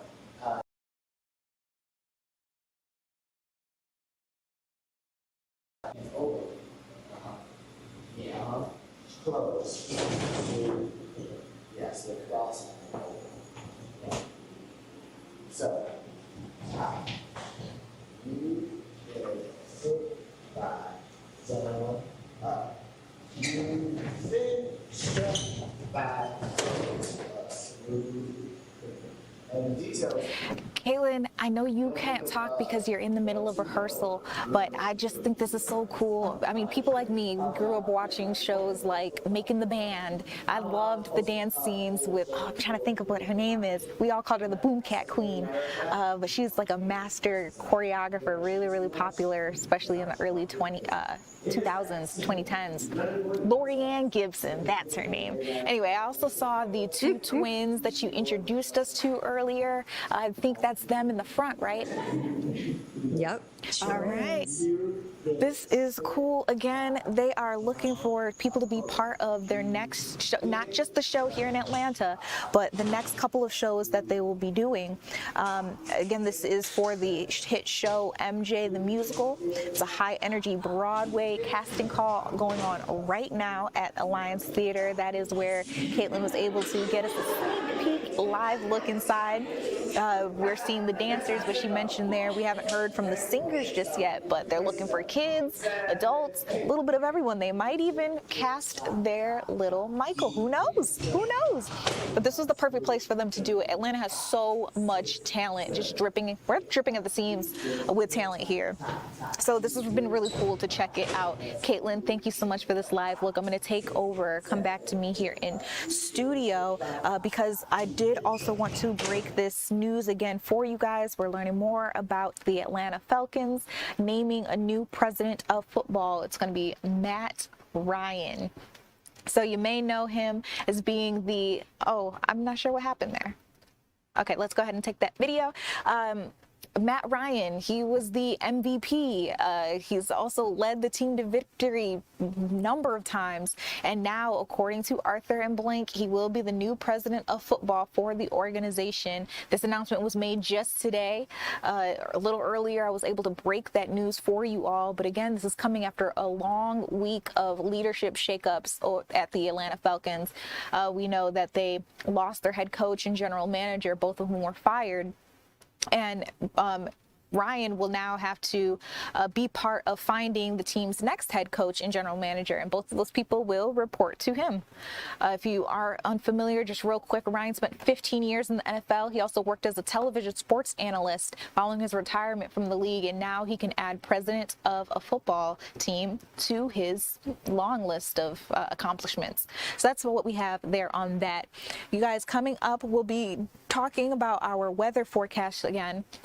I want to make sure we are up to date on what is happening out in the world, especially here in Georgia, where we know we're tracking that severe weather. We'll have more on that when we come back.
Hey guys, welcome back to Fox 5 News Live. I'm Judea Murray. Remember, we are tracking severe weather across Georgia this morning. Actually, we're now in 12 o'clock, so I should be saying afternoon. But I want to get out to our meteorologist, Paul Milliken. He's on standby. He's been tracking all of this with us all morning long. Paul, what have you learned since the last time we came to you? Well, I want to go back in time because I pulled up. So this is the radar snapshot from 11:06 a.m., so about an hour ago when we were on the air and and on streaming with you, tracking a tornado warning. And this is where that tornado was, the confirmed spin up happening. So what you can't see, in fact, let me just move this out of the way. This is right by Whitesburg. So if you were watching that live, you know that when we came on air and on streaming, and I was looking around, I was clicking on this debris detector right here, looking for the signature that would show us where a tornado was possibly on the ground. And look at this bright right here. And this is exactly the area we were naming off all these streets right here, right? We were talking about Rexhide Road, Sewell Mill Road, Roscoe Road. This is right here where that signature showed up. So I just wanted to take you back in time and show you this is where that confirmed tornado warning was taking place. It was in effect from about 11 o'clock until 11:15, now out of effect. I personally haven't seen any damage reports yet. So if you know of some, please let Judea know. She is monitoring comments, live comments right now, or let the newsroom know because we would love to hear about it. Meanwhile, let me go back to my show and talk a little bit about what else is going on. Just bear with me here for a minute while I click around. So right now we don't have any active severe weather. In fact, the only severe thunderstorm warning now is way down to our south. The larger one that we had been tracking, that just went out of effect at noon. So that's no longer an issue. The only severe thunderstorm warning now is down here to our south. That includes just a little bit of Troup County. That includes Harris County and Muskogee County. So that's getting into central Georgia there. The rest of us right now, we're just looking at rain, and not just rain, but flooding. So we still have 3 areas where there are a flash flood warning in effect. Let me zoom in a little bit closer to those as well, and I'll tell you where they are. One of them we've been talking about for a while. This is Bartow County. So Bartow County flash flood warning in effect until 3:30 this afternoon. Go over to Cherokee County right here. So this includes Canton, Holly Springs. You are under a flash flood warning until 4:30, and then over into Lumpkin County. So Lumpkin and Dawson County, and that includes, of course, Dahlonega and Dawsonville. This particular area also under a flash flood warning. That's going to be until 5 o'clock today. So 3 active flash flood warnings, 1 severe thunderstorm warning down to our south.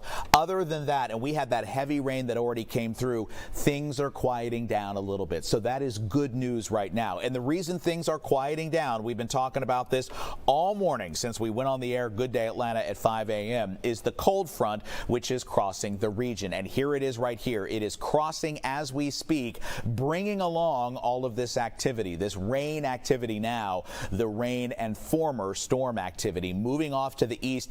And I think it's moving a little bit quicker than some of our models would have had it, because I was saying before, you know, the big window was 10 to 2, and I stick by that. That's when we've had the active weather. But I really thought we would be getting the heaviest rain right through the city of Atlanta at noon, and it's already off a little bit to the east right now. So that is good news. Now, that's not to say we're out of the woods when it comes to the rain. Rain is still certainly possible behind the front, and we still will see the development of some showers, but I think the heaviest rain is out of the way. Unfortunately, you know, it may not be heavy rain anymore. We've already had a lot of rain, and so any rain we get on top of what we've gotten already could contribute to that flash flooding. I want to zoom this out, and again, things are really quieting down in Alabama. That's good news, because we were watching all this activity popping up, waiting for it to cross over the state line, and now the only area of concern is that 1 severe thunderstorm warning, which is kind of down in the very western part of our viewing area and stretching down into middle Georgia. So, all right, let me flip over really quickly here, and let's talk about what else we've got going on, because as the day goes on, we have to still be concerned at least another 2 hours. We've got that tornado watch. I don't think the tornado threat is very high. I think we saw what we were going to see, but a few of you are still under that.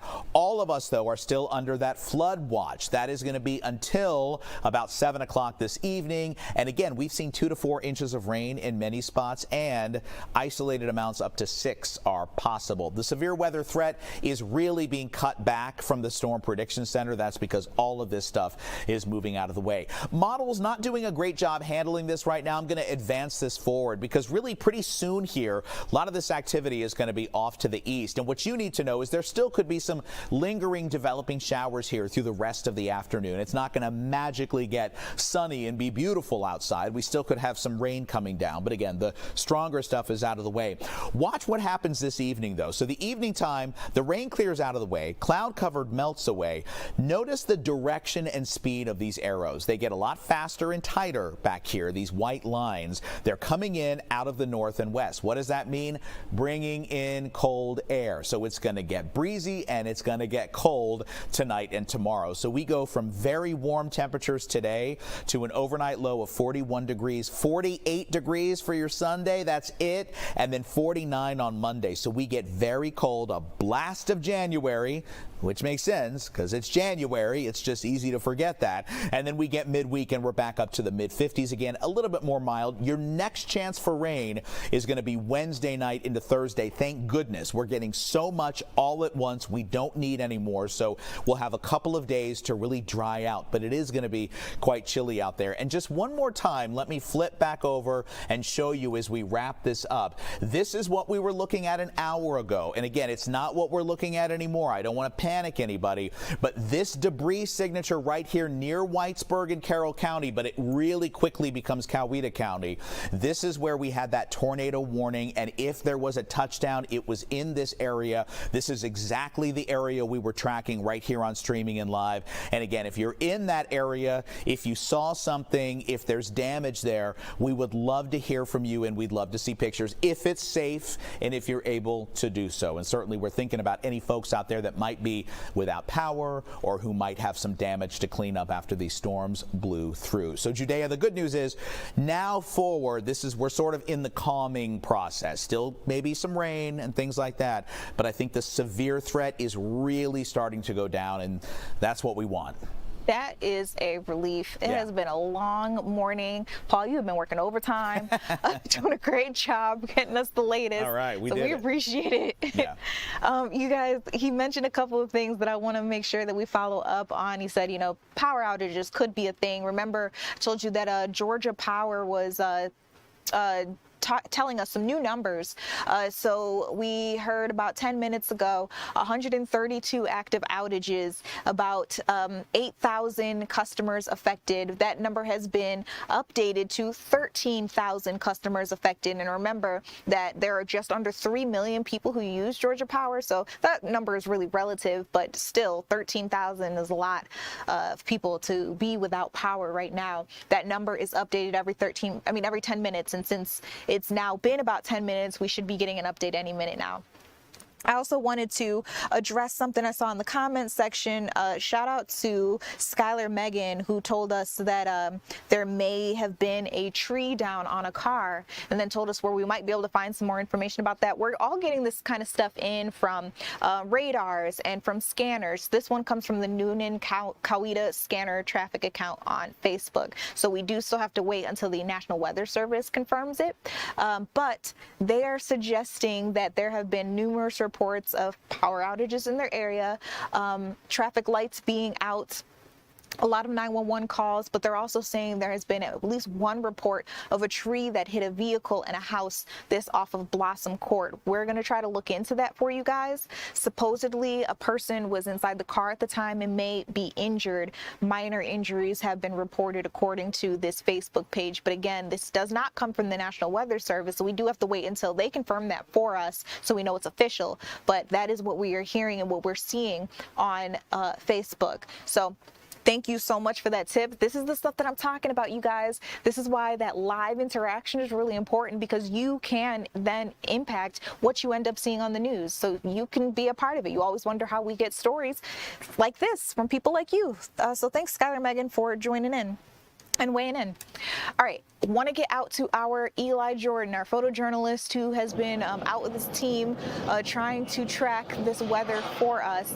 Eli, we saw you in, I think at one point, maybe even Bartow County, or at least close to it, Cherokee County. You're on the move again. Where are you headed and what are you seeing? Hey, Judea. Yeah, I'm going through Latham Town right now. I believe I'm still in Cherokee County, but I just left, if you saw the live shot earlier, I just left the Union Hill Road where there was flooding, but the flooded waters had receded, and I decided to go drive around between now and then. And I haven't seen much more flooding driving through. Just, the roads that I went on just what I thought were some lower roads and all that, but there's a lot of standing water on the side of the roads. There were some creeks you could see that were swollen and running. A lot of waterfalls and things like that normally wouldn't be there, but.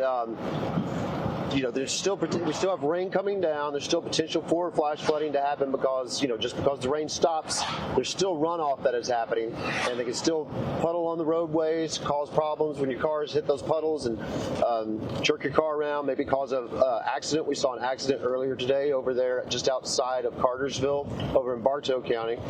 But right now I am just outside of Latham Town and getting close to Macedonia here in north central Georgia, and I was just checking out the weather. We don't have heavy rains, but we have a consistent little shower going on. You have to drive with your wipers on, and there are occasional puddles still on the roads here, and that will maintain as long as this rain is still going, and then a little bit thereafter, as the runoff continues after this rain. There's a lot of hills around this area, so there'll be continued runoff of water even after the rain stops in the low places. So when you go down hills in the valleys, watch for rising water, standing water in the roads, and just use common sense and be careful out there.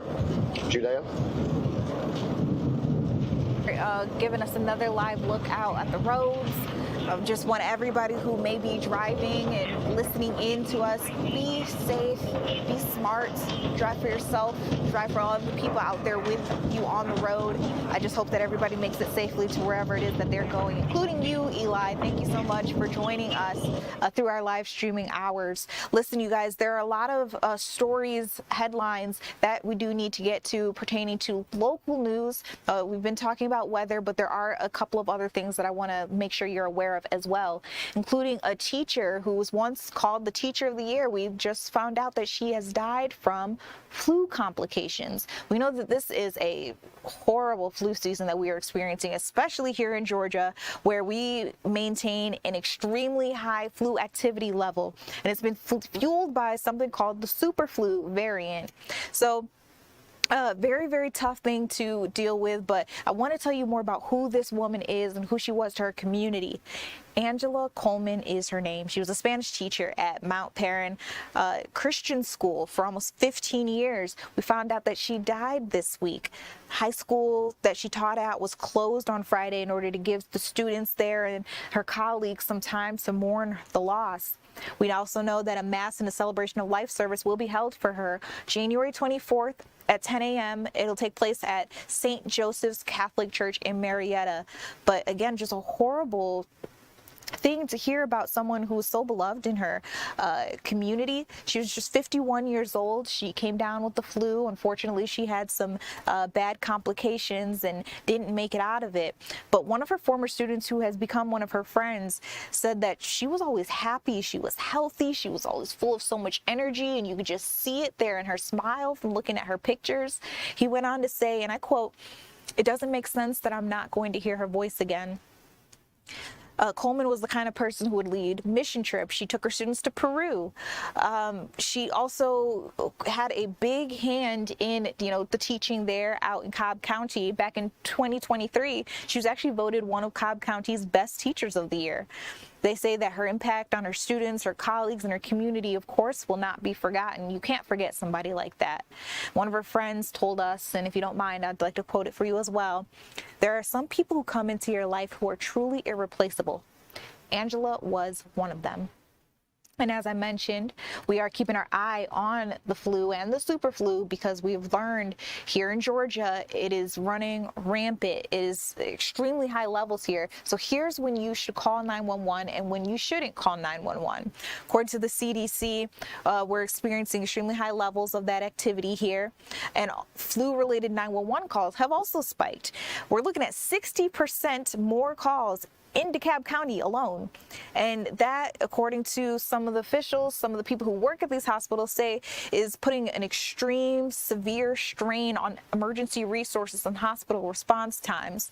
So here's how that works. That surge in calls in DeKalb County reflects even broader trends. So again, even though that's here, it's such a small part of Georgia, you can only imagine what's happening around the rest of Georgia or even the country. In the CDC's latest report, the agency estimated that at least 15 million people have gotten sick this season here in our country, resulting in 180,000 hospitalizations and 7,400 deaths. A crazy amount of numbers when you think about it. But that's why I wanted to talk to you about that teacher, put a face to some of the victims that we are seeing here. We got to talk to somebody who worked at one of these hospitals who talked to us a little bit more about what was happening out there. If I can actually go back to, yes, showing you guys that video, just so you know you got the visual along with the information. They said that all of these 911 calls, especially when they aren't as serious as some of the other calls that they're getting, can put a strain on their resources because they're not able to respond as quickly to everybody. In fact, they say that they get delayed at the hospital and they end up having to tax the hospital.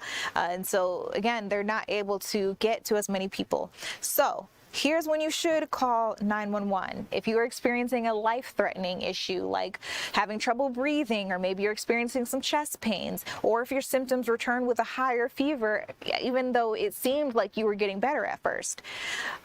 We all know the flu brings sneezing, coughing, maybe even those achy muscles and whatnot, but they're really looking just for people who can't breathe or who are experiencing that chest pain. Those are the kinds of people that they're expecting to call 911.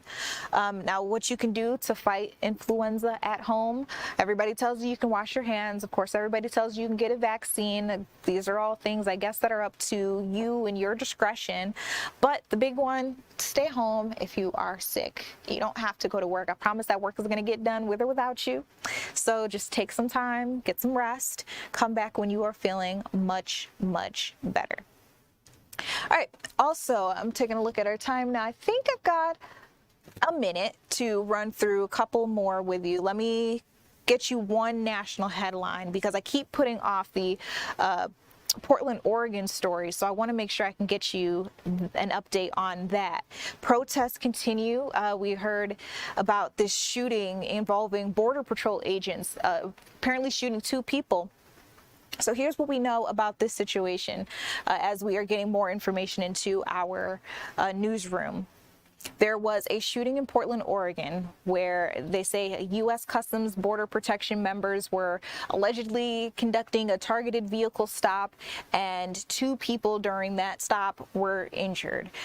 This comes after we know that incident in Minneapolis, Minnesota, where an ICE agent shot and killed a woman. So the country was already on, high alerts, a lot of unrest across our country. So just, I guess it was never a good time for this, but a terrible time for something like this to happen after people have already been so upset about what happened before.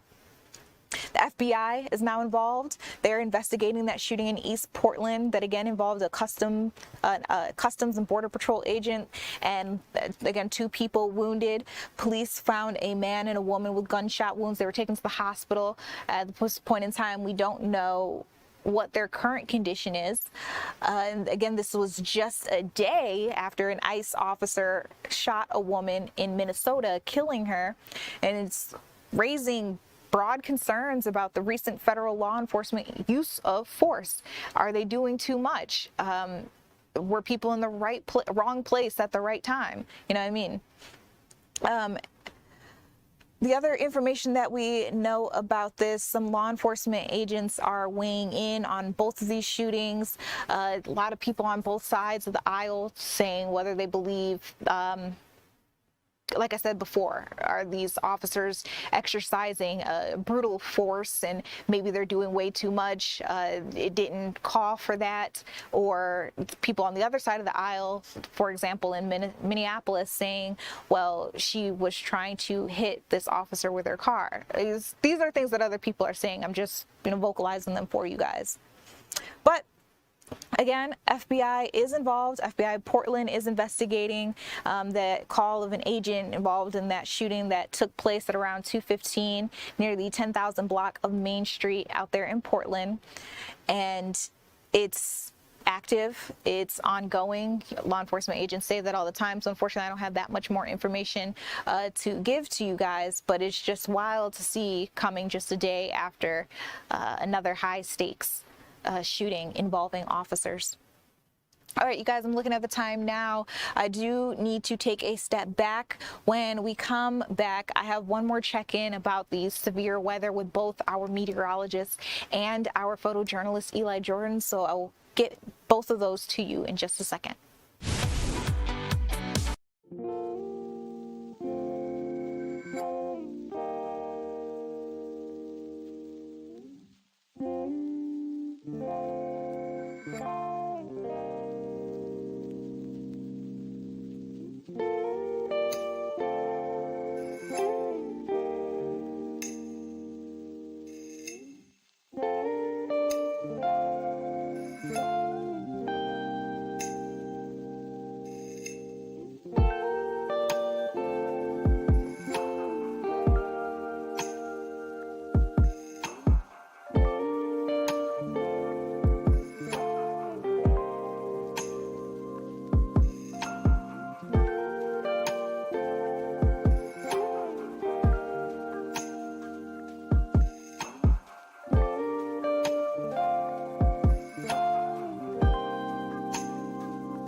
Hey guys, welcome back to Fox 5 News Live. I'm Judea Murray. Let's take a live look out at the airport real quick. I want to double check and make sure whether or not we are still experiencing any of those ground stops, and it does look like that has been lifted at the airport. We were expecting it to stay until noon, and it looks like it has been lifted. Flights are still able to take off now at the world's busiest airport, which is great news.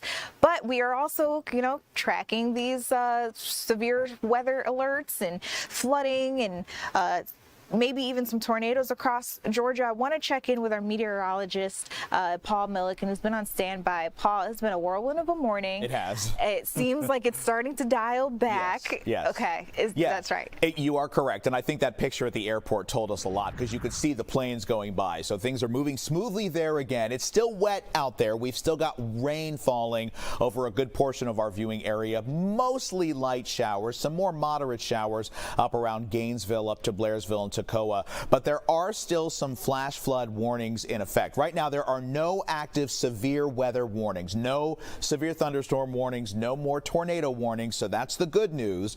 But the rain is still an issue, and the potential for flooding is absolutely still there. So I'll just zoom in a little bit close. Just bear with me as I step off screen here next to my computer.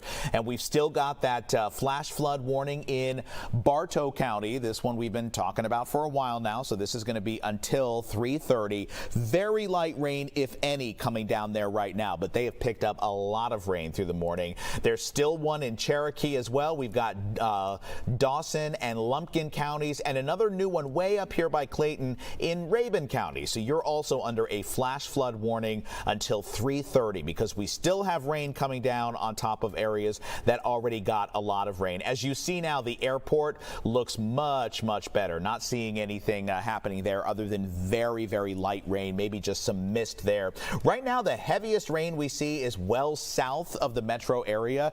Jackson Lake, Jackson, back to Zebulon. So you've still got this line crossing through, and it certainly still has some heavy rain embedded in it. But there is no lightning being detected at the moment. So these aren't thunderstorms. There could be some gusty winds and some heavy rain. That's going to be about it. But otherwise, I'll zoom back out again. This is great news, folks. We don't have any kind of active severe thunderstorm warnings or any active tornado warnings anymore. Now, the counties that are marked in red there still under a tornado watch, and that's going to be until 2 o'clock this afternoon. That includes Marrietta, Harris, and Chattahoochee counties, and that's because of this line still moving through. I don't anticipate that we're going to get tornado warnings, but of course, whoops, we just flew up there. I don't know why that happened, but I'll be watching it closely. I'm going to be hanging around here in the weather center, so if anything happens, we will let you know as soon as we can. But here is that front. The front is moving through. The moisture behind it is weakening, which is very good, and I think for the rest of the day now, we transition to what's going to be happening tomorrow, which is cold weather moving into our area. So hour by hour, as we run this model forward, the model's still kind of running behind a little bit, but this is 5 p.m. and again, most of the activity is well off to the east here. Maybe a few lingering showers. I mean, the rain could stay off and on. I can't rule out the redevelopment of some rain for some of you, but I think the severe weather threat is pretty much over. And then we get to the overnight hours. The rain goes away, the cloud cover goes away, and it gets very cold. Temperatures drop big time in the overnight hours. So tomorrow, we're going to be dry. Yay, no storms tomorrow. In fact, no storms really through the rest of the 7-day forecast, but we do have cold weather Sunday and Monday, a little more mild Tuesday and Wednesday, maybe some rain Wednesday night into Thursday. But again, Judea, after the morning that we've had, and really the 24 hours that we've had, because the rain started yesterday, lasted all night through the morning, we deserve a break, and we are going to get that break. Lots of sunshine. It'll be cold, but at least it'll be dry and sunny. We absolutely do deserve that break. Thank you so much for sticking around with us through all of this, walking us through everything we need to know and keeping us safe. Paul, you have been great. And you guys, good to be with you. One last look. Remember, our Eli Jordan has been driving through Georgia, giving us live shots of everything that's happening out there. I see that I only have about 2 minutes, so I just want to talk over this real quick. We have been keeping up with power outages. We know that Georgia Power customers are impacted. At our last check, there were 155 active outages, 15,000 customers now affected. But again, there are just under 3 million Georgia Power customers. So it's relative, but still, no one wants to be without power at this point in time. We have also been keeping up with some flooding in areas. It looks like Eli is coming back around to that Union Hill Road that we talked to you about earlier. It seems that sign is still down, so people are able to cross that road. But earlier today, y'all, it was just water on the roadway. We 100% would have told everybody not to drive through there, but it does look like people are making their way through it now, and that area is, at least the roadway, has cleared. Last but not least, I want to talk to you about Newnan, Gwinnett County, where we were out earlier today too. The Newnan Police Department did confirm that approximately 1,500 residents in the Ashley Park area are currently without power due to a fallen tree that has impacted electrical lines.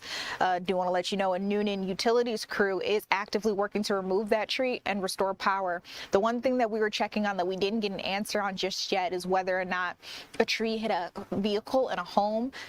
We saw on one of those scanners on Facebook that they were suggesting that someone was injured, someone was in that car, and that they were injured when a tree came down hitting a vehicle and a house. We have not been able to independently confirm that or deny that for you all.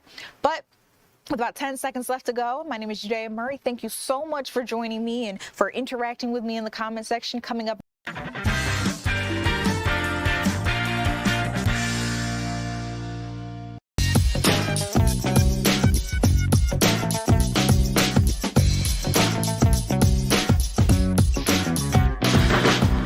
Hey everybody, so we are coming kind of behind the scenes, like outdoors and behind the scenes of the Fox Theater right now. We're around the side of the building because I wanted to show you the big truck back here, the load-in truck for